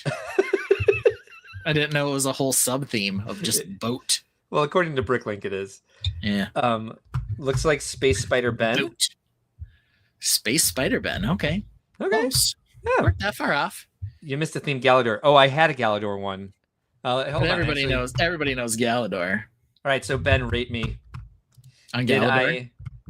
Did I redeem Did you myself? redeem yourself? Yeah. Yeah, that was a much more fun that was a funner guessing game for sure. Yeah. Without a doubt. So I'm going to say it was an improvement. I knew you weren't going to get any of the the Harry Potter characters. Rutherford Hubblebubble is probably my favorite. So let me pull this up real quick. I want to show everyone my Galador CMF. It was getting a little too thick with I didn't want it to go on for too long, and I felt I had found enough, and plus it wasn't really doing what I wanted it to, but it gave me. Oops, hold on. You just learned something crazy. All right, hold on. Why was my computer doing that? Escape. And so this is what ChatGPT gave me for what I asked for Galador. And that was supposed to be the guy with the trilobe head with the robot. And I was going to give it a robot arm, so it at least gave you an idea that it was like the switch out Nick's body or whatever. Yeah. I actually really liked this this Is that head. like the only good Galador of all of them? No, I mean there were other options, but I was kind of running out of time, and I was like, I've got plenty of themes. I've got Zooters, man. I got Zooters. Who needs this one? It's like Zaboomafoo on crack is what that one is. Yeah. So that's what it felt like. So there we go. Are you ready to attempt to redeem yourself, sir? Yeah. So I know. I went. So the one that I did was also in similar Mark fashion. I promoted this idea, and I thought it was a really cool idea. After we watched a short clip of somebody reviewing the Breaking Bad camper and not mentioning a single time that this was from Breaking Bad. Instead, they were talking about it like it was just a camper set that you would buy. And, it was AI voiced over and all those other things, but I didn't have time, or I didn't have the resources to do AI voiceover. So this is one of the three that I came up with. Let's play it here. Check out this cool Happy Halloween school bus bringing all the kids to school in their blue school district. This set is super fun, while not only imagining the kids playing on the bus in their costumes, but also the school bus having a fun little costume itself, putting a balloon on top of it to celebrate the holiday. If you want the Halloween school bus, this is a definite recommend from me. Okay, could you not hear that, Mark? You started talking. I did, because I couldn't. It didn't play over on my screen for whatever reason. What? It's 1020. Okay. Let me see if I can play it here for myself. Did the Tainted see it? I hope so. Everybody. All right, do you remember this the silliness? The blue school bus is what that set was about. It was a Halloween set, apparently, is what we thought. Joellen said yes, she could hear it. Oh shit! So my internet's really fucked up over here, or something's wrong with this. You know what? Maybe I should leave, come back in through Chrome and see if that fixes anything. I'll be back. Sure, you can do that. Bye. So anyway, this particular idea I really liked because there were a number of sets that we could have picked, and I think Mark really hit it out of the park. This was the one that Mark did. He did several. There was a funny one about the flat earth, but this was the one that I thought was the best right here. Look at this adorable Happy Doll set I found on Amazon. Believe it or not, it's made of Legos. He comes with a little knife like he's an inspiring baker. Isn't that cute? I don't know why he does this at night, but it's cute. Am I right? I gave this adorable Lego doll set to my toddler. See how much he loves it. I can't believe I'd never heard of this cute Lego set before. There should be commercials. So I laughed pretty hard at that one. Then several people told us that they actually liked or respected Chucky as a character, and they would totally buy it. Maybe not for their toddler, but it really hit the whole idea that we were going for, that this was a gross misrepresentation of what the actual set was. So I did a couple. Like I said, that bus one wasn't the greatest. So I did update that one in particular with a new voiceover. And I don't know, Mark might be able, well, I guess I need his reaction more than anything else. So while he's still gone, we might as well take a little song break. Another silly thing that was produced when we were doing some of our AI creations was this little ditty. So we'll give Mark an extra minute and we'll play some Apocalypse.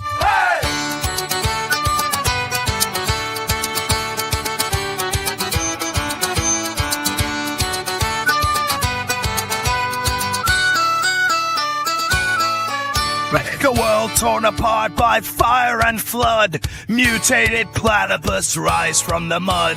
With venomous claws and duck-billed beaks, they protect their home from the human freaks. Through the ashes and skies of red, platypus badasses busting heads. Through the ashes and skies of red, platypus badasses busting heads.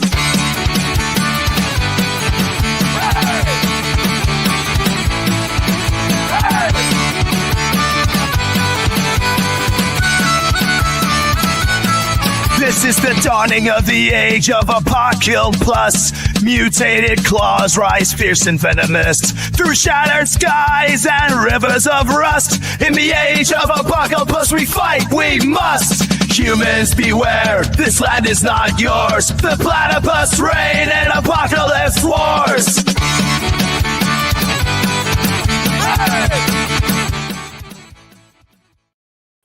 Okay, so that was one of the crazy things that came out of some of our nonsense. And I was able to see that video, so that's good.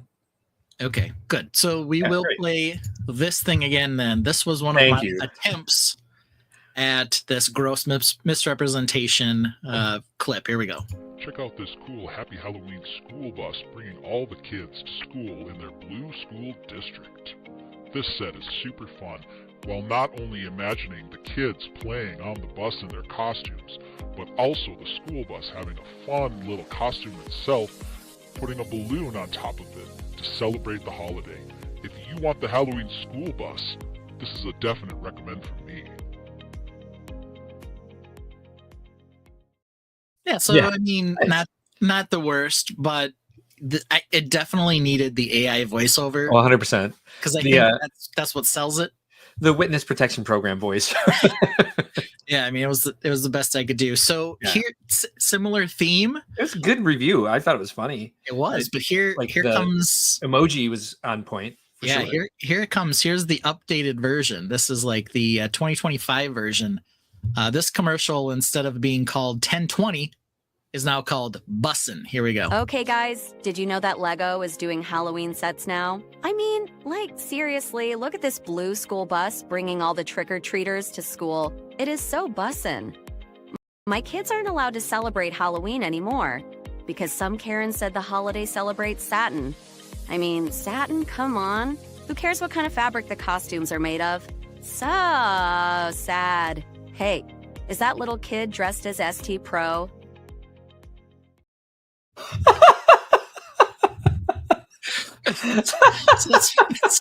That's more what I was shooting for. There we go. That script is amazing. Satin. Yeah. I don't really care what the costumes are made from. So sad. So sad. So then I decided that, I didn't want to just copy all the other ones we did. So I have one more similar theme, similar voice, as a matter of fact, but a different little bit of fun here. This one is called Burger. Here we go. OMG fam. Lego has been killing it with these 1-to-1 scale flowers, and now they are entering a new realm of awesome with these new 1-to-1 scale food items. I must have received the European box because mine says Dare Burger instead of hamburger and Fortnite Tay instead of food night. But whatever, it is still good. Am I right? I sure hope little kids don't try to eat this burger. It looks so tasty with those little toasted marshmallows on the bun.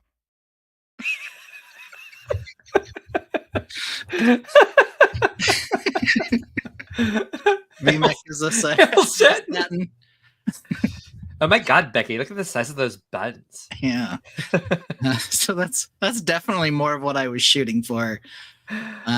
So they're only 30 seconds a piece, but they're definitely more along the lines of what I thought when I was.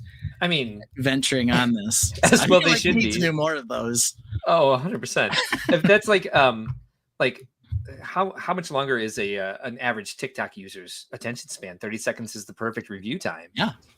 I think one of those clocked in at 30 and one of them at 29. So for the food night German hamburger. The European box version, Fortnite Day. Yeah. So there we go. There was our redemption stories for the 2024 theme. I think we made up for every mistake we possibly could have made before that. Oh, you definitely 100% redeemed yourself. Those were genius. Yeah. Hail Satin. Hail Satin. Hail Satin. Hail Satin forever. VMAX suggests we need to post those as shorts. Possibly. They are under a minute long. Definitely could. Yeah, and actually shorts can go up to 3 minutes, so we can put 6 of them together. There you go. So there we have it. So where are we on to next already? We got through some silliness, and we're going to talk about some Hail Satin. Yeah, we sure are. Ridiculously close calls. I heard that Mark has some along with me today, so we've got a number of close calls. We certainly do, and I'm trying to finish mine up. Well, we can start with mine, because first question, Yub Nub ending or victory celebration?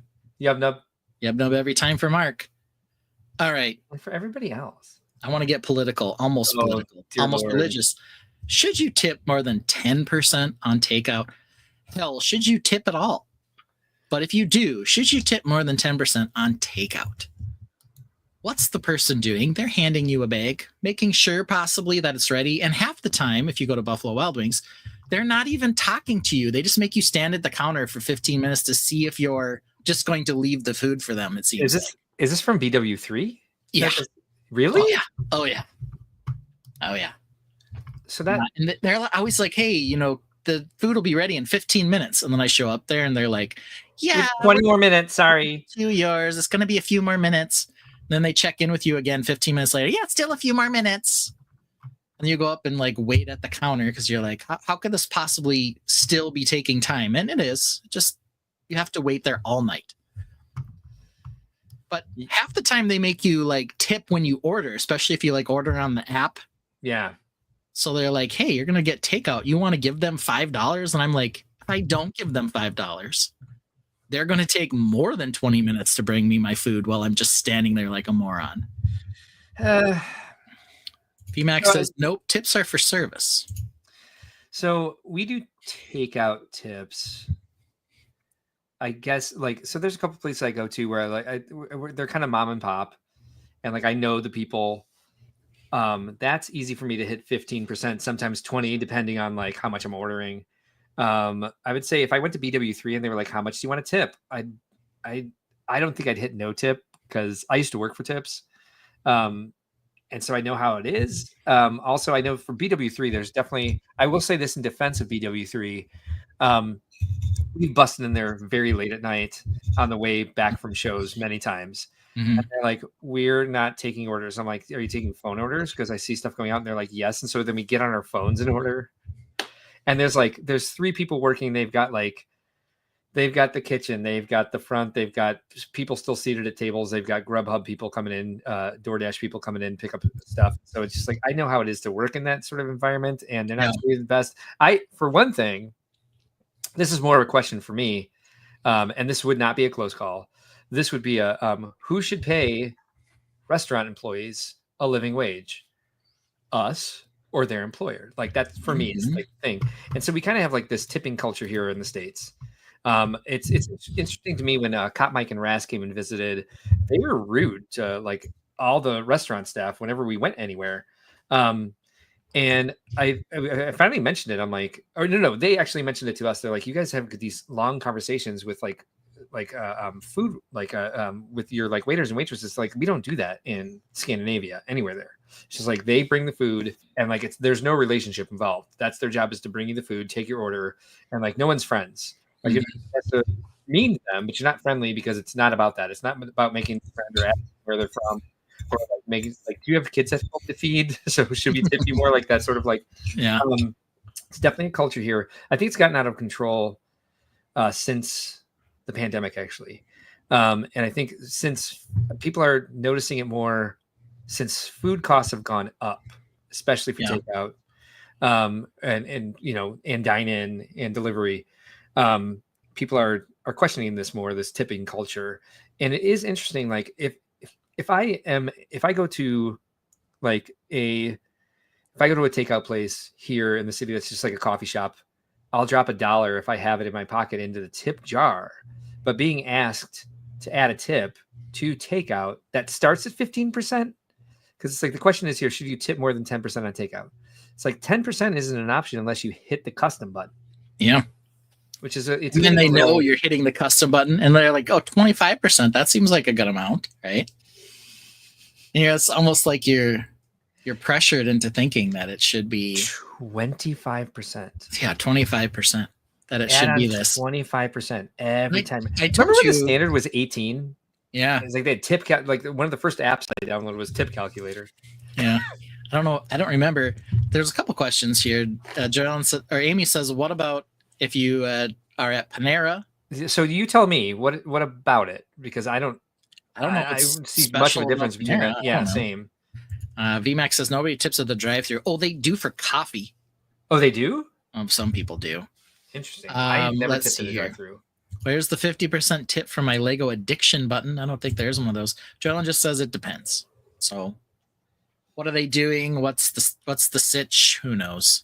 Like if I run into the delivery driver at the door, I mean, I keep money in my pocket for tipping because we tip the attendants at doggy daycare, and there's free parking at my doctor's office, and I will tip them because they're taking care of my car for however long I'm there. So I keep cash on me just for those sorts of tips, and like if I run into the Amazon driver when they're delivering something heavy, if I open the door because Orion's barking, I'll see Amazon coming up with like 2 cases of Zevia, for example. I know that's heavy. I'll run out the door and be like, thank you for carrying that up. Appreciate you. But yeah, the percentage thing I think is out of control. So here's the question. All right. Should you tip more than 10% on takeout? Probably no, but I do. But since the question is should, I'm going to go with no. Yeah. Depending. Let's see here. For the most part, on average. They have a tip cup out, but it's sort of like McDonald's to me.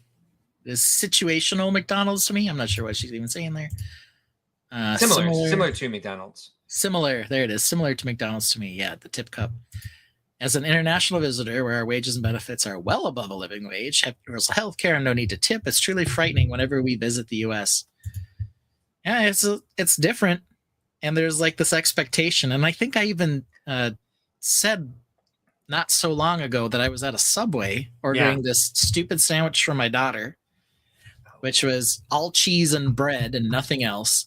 And then they like didn't have any soda cups or they were out of ice or something.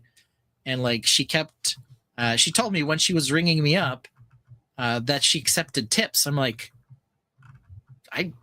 no, I'm not going to give you a tip, Subway lady. I'm just not. I didn't ask. So yeah, that kind of cheesed me off a little bit. I'm like, yeah, the Subway, man, you know? Yeah, I don't tip the McDonald's cook. That's for sure. Maybe it's because she has to do 2 jobs. She has to, run the till and make my sandwich. I don't know. I mean, I'm making it with you, though. Why don't you tip me for having to tell you whether or not I want double cheese? All right. Second question. March release madness. Should it return? I think you've already talked about this today. I don't think this is a close call. Yes. Yeah, it sounds like you're into it. I hope we have enough releases. Last year we had... how many did we end up doing? We didn't do 64. Did we do 32 sets? There's probably 32 F1 sets. So we could probably get through half of the bracket just on F1 releases. But VMAX probably right. We should probably do some sort of bracket or play-in or something so we only get a couple of VMAX of F1s. VMAX says bring it back. Amy Schultz says bring it back. Last year we had Jesse come in and co-host with us on a few of those so that we could get through all of it, offer the analysis, roll the dice, all that stuff. Yeah, we can't do it without Jesse. I will say that right now. Yeah. All right. Well, I guess everyone's in favor of March Release Madness. We'll have to, when we get a little closer, it's only 2 months away. have to get closer to get. I don't know if we'll do a selection Sunday where we reveal the brackets or what we're gonna do. But it's crazy. I'm like, I'm sure Ben will take care of it. That's where my brain goes. Sorry. Yeah. All right. Fair enough. Okay. And then the last one before we get into Mark's, which hopefully he'll be done with here in a second. Should Ben stop doing castle close calls? For a while, it was just which shield's the best shield? Which shield's the best shield? Are we done with castle close calls? Or do we need more castle close calls? So the question is, should he stop doing them? And just the castle ones. Yeah, I'm not going to. Right. Should you stop doing castle close calls? I think no, but I don't think we need more than you're doing currently. Okay. I didn't say I was going to increase them. Okay. Well, you said, do we need more? Oh, do we need any more in general? Gotcha. Sorry. Yeah. VMAX says bracket contest on Discord. That's an interesting idea. And I use for Discord because I don't do anything with it for general Brickworld stuff. The only issue is you of course are, you have some control over who wins the matchups by voting in the Tainted. Yeah. So if you're voting for, your own sets or the sets that you picked in the bracket, you could like rig it for yourself. Who knows? But it's a fun idea. Not Amy saying Schultz, no. We'll have to think it through, but I think there's merit to it for sure. Amy Schultz says that in Arlington Heights, the tipped wage is $8. McDonald's advertises $16. Which good. I mean, they should pay McDonald's workers $16. That is a very high pressure job sometimes. Yeah. And tipped wage is $8. That's great. I was very lucky when I worked for Tips. I was making like $7.50 an hour and then got raises on top of it because I was delivery driver. And so it's not a typically taxed or a typically wage rate job. I don't know how to say that. A server rate job where they pay you $3.14 an hour or whatever it is because you're making tips and they're taking taxes out a different way, making you claim your tips, XYZ. So I don't see anything in the chat on this, but I would say easily no. None of yours were close calls tonight. Continue the close calls, she suggests. Okay, fine. This is fun. We get some good opinions. We get people paying attention to things like shields, which they might not normally, discover new parts. Talk about the heraldry, all that other fun stuff. Discover a new way of being a passionate Lego fan. Yeah. We're not going to ask whether or not Yellow Castle sucks because we already know the answer. It's yes, it does. All right. Mm-hmm. Well, that's what I had for close calls today. Well, since I was on a Harry Potter tear, I went ahead and asked some Harry Potter questions because, as I said, Matt and I went and saw Harry Potter and the Cursed Child, which we enjoyed it. It's very good. It's the story is written by J.K. Rowling, and she goes on with the story. It's canon, and it's interesting where she decides to take it. I think I have some pretentious theater things to say about it. Like I think the dialogue was kind of off. I think the touring production kind of obviously loses some of the magic from Broadway because some of the what were supposed to be amazing moments were kind of clunky. like I believe what happened in New York was like they had some polyjuice potion moments, and like the transition between people was like very smooth. It was not smooth at all. We were like, oh, I hope that actor gets into that robe because they're clearly stuck on the other person. But just in like J.K. Rowling lore, I do love the books. I'm not a huge fan of her as a person right now. She who must not be named. That's fine. The books are beautiful. The stories are beautiful. And I think they're all very clever and fun. I specifically love how even though these are just regular humans, they don't know they're wizards until they're 12. They all have these crazy names, which is what was the impetus for that part of the Rutherford Hublabble. I will always be very happy about. So here's my question for you, closer call. Bigger surprise, Ron's pet rat is Peter Pettigrew, or that bug in Hermione's hair was Rita Skeeter? I don't even remember the second thing being true. So you're surprising me right now. Oh, hey, well, look at that. I would say in terms of like plot wise, the Peter Pettigrew one's probably more important, right? Definitely. Yeah. Yeah. So, without doubt. But maybe I would lean that way just because I don't even remember Rita Skeeter. So she is the gossip columnist who's like following the three of them around.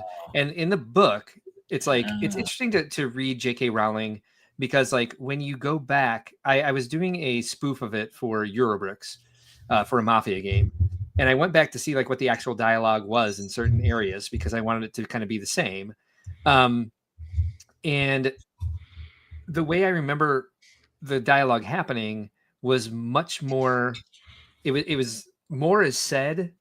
You get more from the moment than the actual words that she writes. So she's very good at writing dialogue between characters. Like only like 3 or 4 words are said, but you get the entire idea by the context of who they're talking to and what else they know about each other.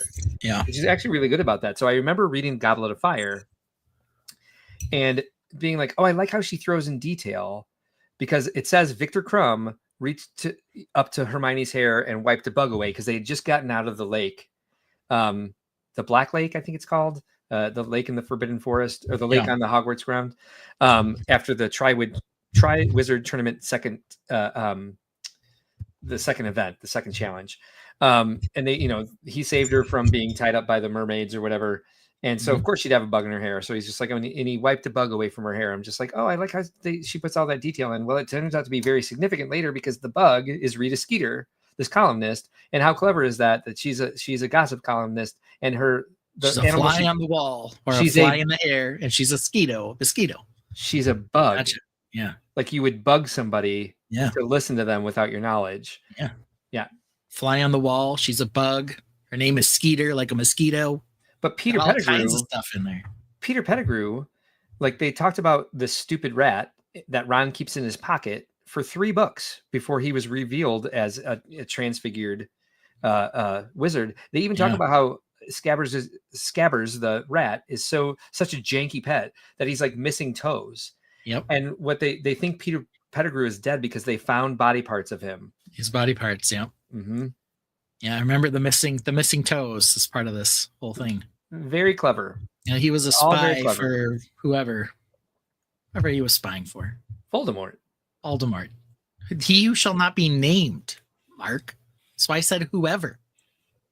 For whoever. Whomever. Yeah, so the Tainted does not care about this one, so let's just keep moving because we're getting close to 10 anyway. All right, so more clever name, Diagon Alley and Nocturne Alley are adverbs, or Mirror of Erised is desire spelled backwards. Desire spelled backwards. Yeah, I would say Erised. I knew that it was that. Same. I don't know about Nocturne or Diagon. I haven't really thought about that. Well, I think that was the one that hit me a little bit harder, where I was like, oh, diagonally, nocturnally. And it's like, and this one goes diagonally through the city, and then like it's all darkness at night. And nighttime. It's nocturnal. Yep. I guess I never really thought about it. And that's why he says diagonally, and that sends him off diagonally through the flu powder into Nocturne Alley instead. There you go. So interesting story. Joellen goes with Mirror of Erised.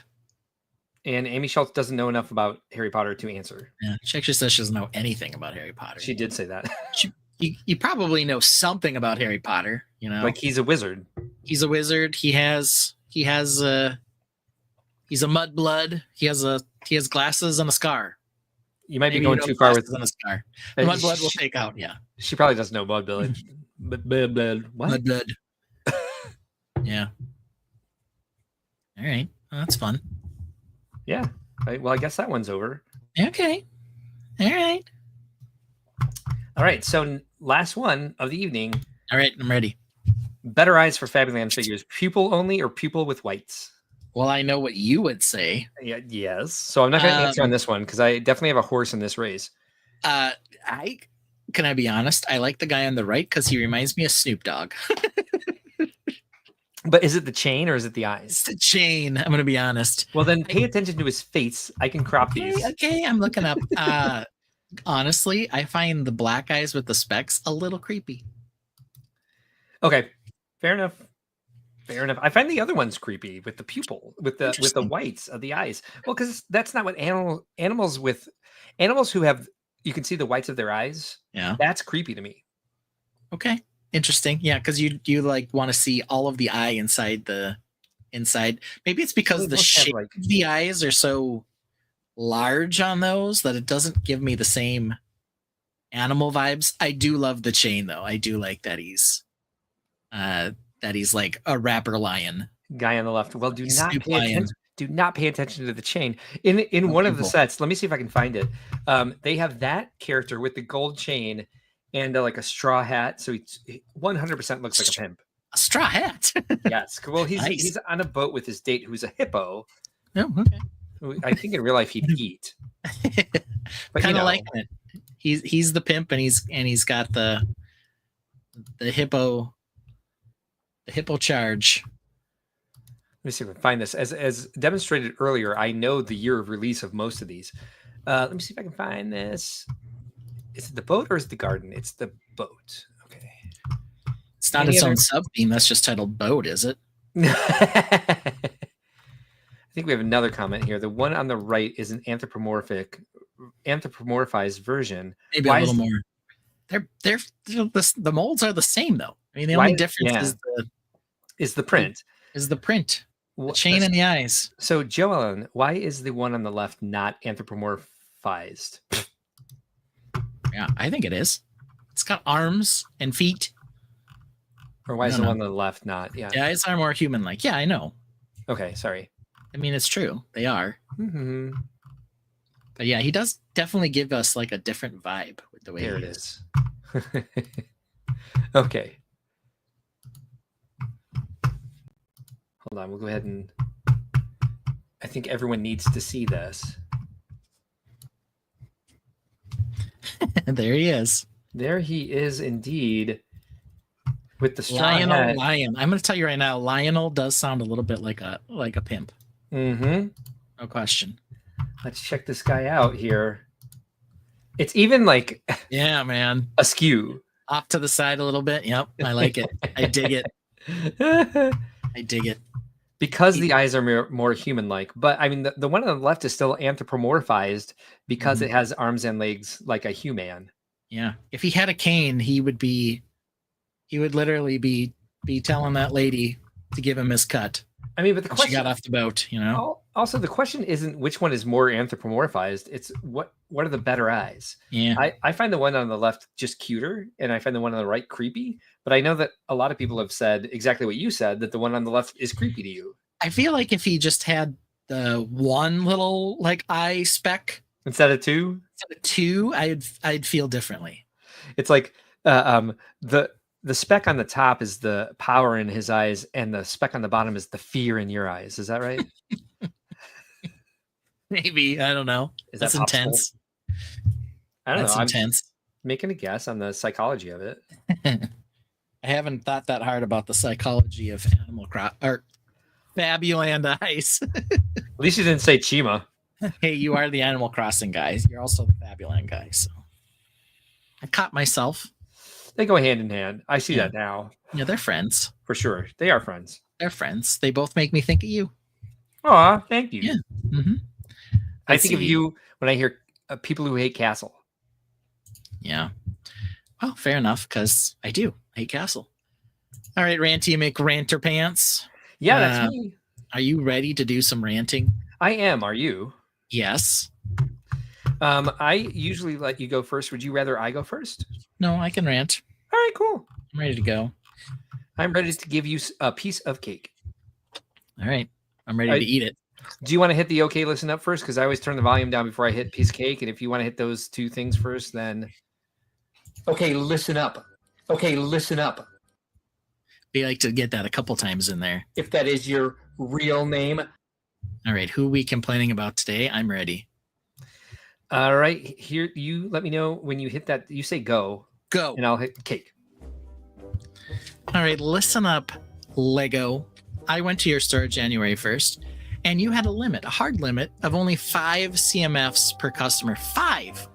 Only freaking 5. You know what? That is less than half of a full set of CMFs. And you know what? I only got 5, like you asked for. I had a hard time choosing my 5. There was one Wolfpack guy in there, luckily. But why 5? Why not 6? Half a set. Why not 12? What is the deal with 5? And then on top of that, nobody, and I mean nobody who was in that store on January 1st, was taking a blind bag. Every freaking person had their app out. They knew what they were buying. All right. And if you're thinking, hey, we want everybody to have a chance to get these. No, all the Wolfpack guys were gone after the first 4 of us were in that bin. There were no more Wolfpack guys. Nobody else is coming there to get those stupid figures after that. So just let us buy the other 4 that we want instead of giving us some stupid restriction to 5 apiece. Ridiculous. Rant over.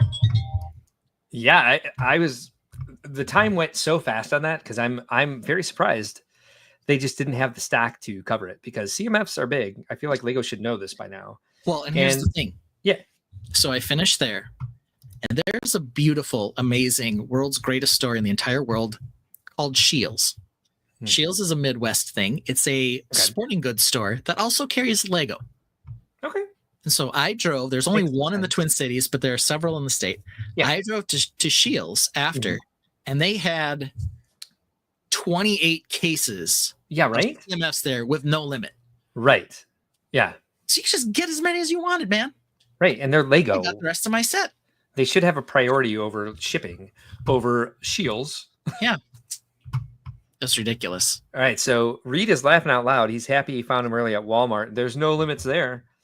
Well, Reed, did I say that I don't have a whole stack of Wolfpack figures? Because I do. I just didn't get them at the Lego store. Whose fault is that? Lego's fault.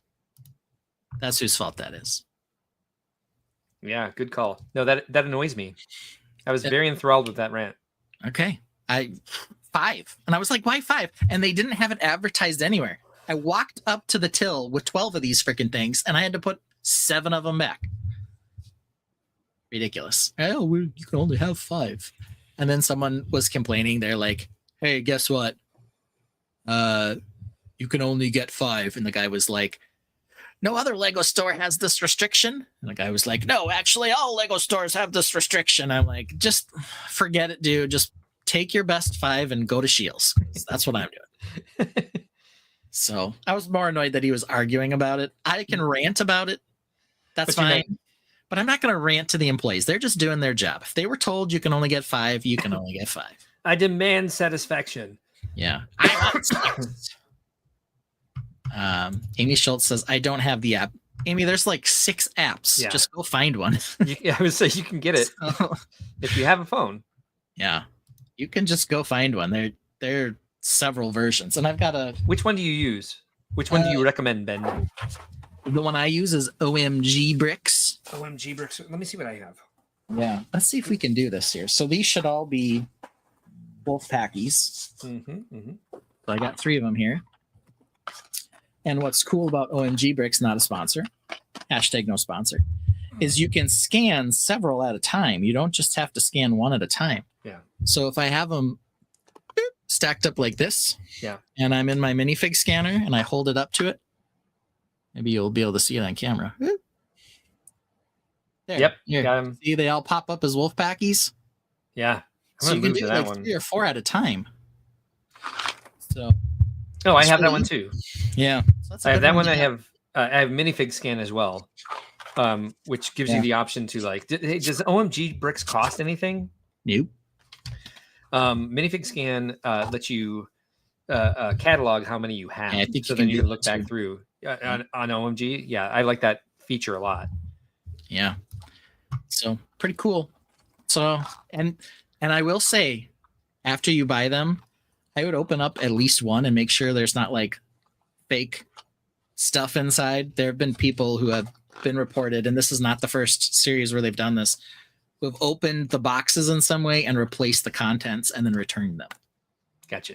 So I usually like, if I'm going to get, I got 8 of them, 9 of them at my Target today. I opened the first one to make sure that it didn't have macaroni or loose random bricks in it, because that's happened. You can see success. It is a Wolfpack figure. Nice. So that's pretty cool. I don't know why anyone bothers doing that. Turns out Amy Schultz did have the app. She listened to ACOB's advice. All right. There you go. And Brick Larrikin is here. Hello, Brick Larrikin. Thank you for joining us tonight. Should have given your credit card to your son to go back and separately buy 5 more. Oh, man. He wasn't with me. and he wouldn't have been able to use the minifig scanner on the phone. I would have had to show him how to do all that. And by that point, like I said, all the wolf pack were already gone. You got to train him. So I only got one wolf pack at that store. And now they're going to be nearly dang impossible to find because everybody wants them. Yeah. So, hey, good girl. So there we go. All right, you ready to complain about stuff? Amy Schultz said she bought them last Friday. She got the app today. Oops. Yeah. I am actually. It's a timing issue, Amy. I promise you. All right, we'll get my 1 minute timer up and ready to rock and roll. Yeah. All right, I'm ready when you're ready. And go. Okay, listen up. Ben Philip Hauger, that is your real full name, which I highly doubt, actually. I hope you can hear this rant someday because you, sir, have upset me greatly. Not me, but my routine. So, once upon a time, some jerk named Ben Philip Hauger was like, hey, the way to win Wordle is when there's several options is to choose a completely different word, break out of the structure, and use all of the letters that could possibly go into it. And you know what happened to me this week? I did that. I screen capped it. I can't find it. I just tried, but it happened. And I continued my streak because I did that. But do you know how hard that was for me? I can still feel the fear in my spine, and I don't feel I deserve that type of torture just because you're smarter than me. And you think I might say thank you, and actually thank you because it continued my streak. However, the fear was so great. I have to say, rant. Yeah. Face. Ranting rant face pants to you, sir. Yeah, nothing is worse than when you have 4 of the 5 letters and the one letter you're missing could spell 6 or 7 different words that you can't guess. And you're like, okay, do I roll the dice and try to guess which one it is? Or do I come up with some other word that uses 4 of these letters so I have an idea of what it might be? I wish I could find this. I was going to text it to you and then I just got busy because it was the structure I found was such a basic. I found the 2 vowels and the order they go in, and it could have been like 5 different words. And I was like, guess like 4. And I was like, what do I do? And then I was like, I do what Ben said to do. Mm-hmm. And so I got it on the last one. So that might help me. Oof. Yeah, that would have been dangerous to be like, I only have 2 guesses left and it could be 4 different words. Yeah, I can't find the one where it goes from green to yellow. It's got to be in here somewhere, and I don't feel like sharing this and going through it. I'm sure I'll figure it out. But yeah, it was scary. It's a very, very good strategy. It worked really well, and I was like, oh, Ben just saved me from losing my streak. I'm sorry I put so much fear into you, though. Yeah, no, it hurt. Yeah, it hurt. I was like, what's wrong with my spine? And it was you. It was your dumb advice. And what's wrong with your spine? Oh, I did find it. Here it is. And let's see. Stop sharing this. Don't share this. Share this. Again, I have to do it all out loud. Otherwise, it's not happening. Let's go with window this. And share it. It was this. So I got down to here. Is that correct? Yeah. Shape. Yeah. Okay, so it could be shape. It could have been shake, like you guessed. And so then I did plays and mover. Yeah. Yep. Shave. It could have been shale. Shale. Yep. Share. Yeah. A lot of words. And it was share. Shave. It was share in the long run. Yeah. So I was like, think of 2 words that have these 6 letters in them. I don't think I needed the Y. I think I needed these 4 letters. Shale. E, L, M, and V. And I was like, okay, we got to figure it out because we're gonna at best get a few. Same, shave, yep. Share. So you got it right there. You finally, very last letter you typed into any of those was that R. And I would not have gotten it. I got you your win. You certainly did. And thank you, sir. Yeah. It was I'm like, well, I'm gonna listen because I know Ben gives good advice. Sometimes. And so I did, at least in this case. Yes. Yeah. So yeah, no one else is playing Wordle today, it looks like. They're not sharing their strategies, telling you to start with a do and crap like that. That's what I do start with. Of course you do. Got all the vowels. Of course you do that one. Basic white boy thing to do. Yeah. Yeah. A basic bro thing, I should say. Yeah. But what if you did start with a different word? I used to start with what was it? Was it Nash? Gnash? Interesting. Something like that. Yeah. But yeah, so lately I've been trying to think of a new word to start with because they're getting into like the more nuanced 5-letter words because they're going to run out, you know, at some point.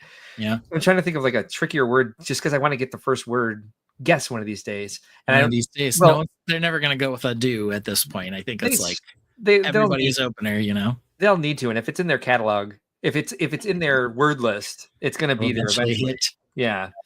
But yeah, I think it wasn't Nash, but it was some sort of pretentious word that started with GN. Yeah. Can't think of it. I think it's going to take a long time to go through a whole category of 5-letter words. There are a lot of them. It was Gnarl, Gnarl. Okay. But the other thing about adieu is like the D actually saves me from so many wrong guesses. All right. And I'm like, oh, there's no D. There's no D. Paver is Joe Ellen's. Would you say I would that any of your guesses are really accidents? No. No, or mistakes? Did you mean mistakes? Are mistakes? No. Yeah, no. Or accidents? Any of those things? Because how do we know? Well, Bob Ross tells us there's no such thing as that. True. There are only happy accidents. We are almost out of here. Ready for more? We're going to be back next week. Mm-hmm. We did not even say this once today. We've got to get better at reminding you. You can like and subscribe and watch this crap if you want to. We totally forgot. Yes. We've got hours of this catalog, and we're planning to bring you more this year. Mm-hmm. I picked today's outro because even though it's 2025, we had some good times in 2024. And one of the best times we had in 2024 was, I think, pretty close to everybody's favorite song that we like to end the stream with. So here we go. Let's enjoy it. Everybody say it with me. Orange Spaceship. Yeah. Daddy Ben, oh, he loves his space. Lego ships in orange, all in place. But Mara sighs, they're all the same. And why that beard? It's just a shame.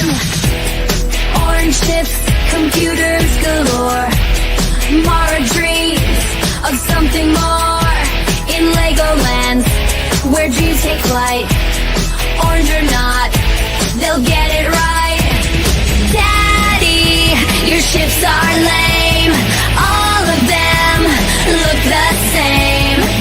And your beard, such a disgrace. Maybe just one short hair on your face. I spend too much time working on them. And sometimes you just don't do them because you're working on them. Yeah. And your beard. And my beard. And your mustache. I'll get back in the photo so everyone can see. Ugh. Alright. It should be more like one of those French ones that is in the movies, like Squirrel. Like a little villain mustache? Yes, you need that. Okay. Well, thank you, Mara. Thanks for the rant. Or you just need Good one job. little hair. It takes too long for you to build them. Focus, get it done, concentrate. Daddy Ben, one more word about your beard. Come on, Daddy, it's so weird. And they don't have different size ranges, which they should. And they they all have computers in them. Like, it's disgusting. Orange spaceships, make it end. Listen, friend, it's not a trend. Orange beard, that's the trend.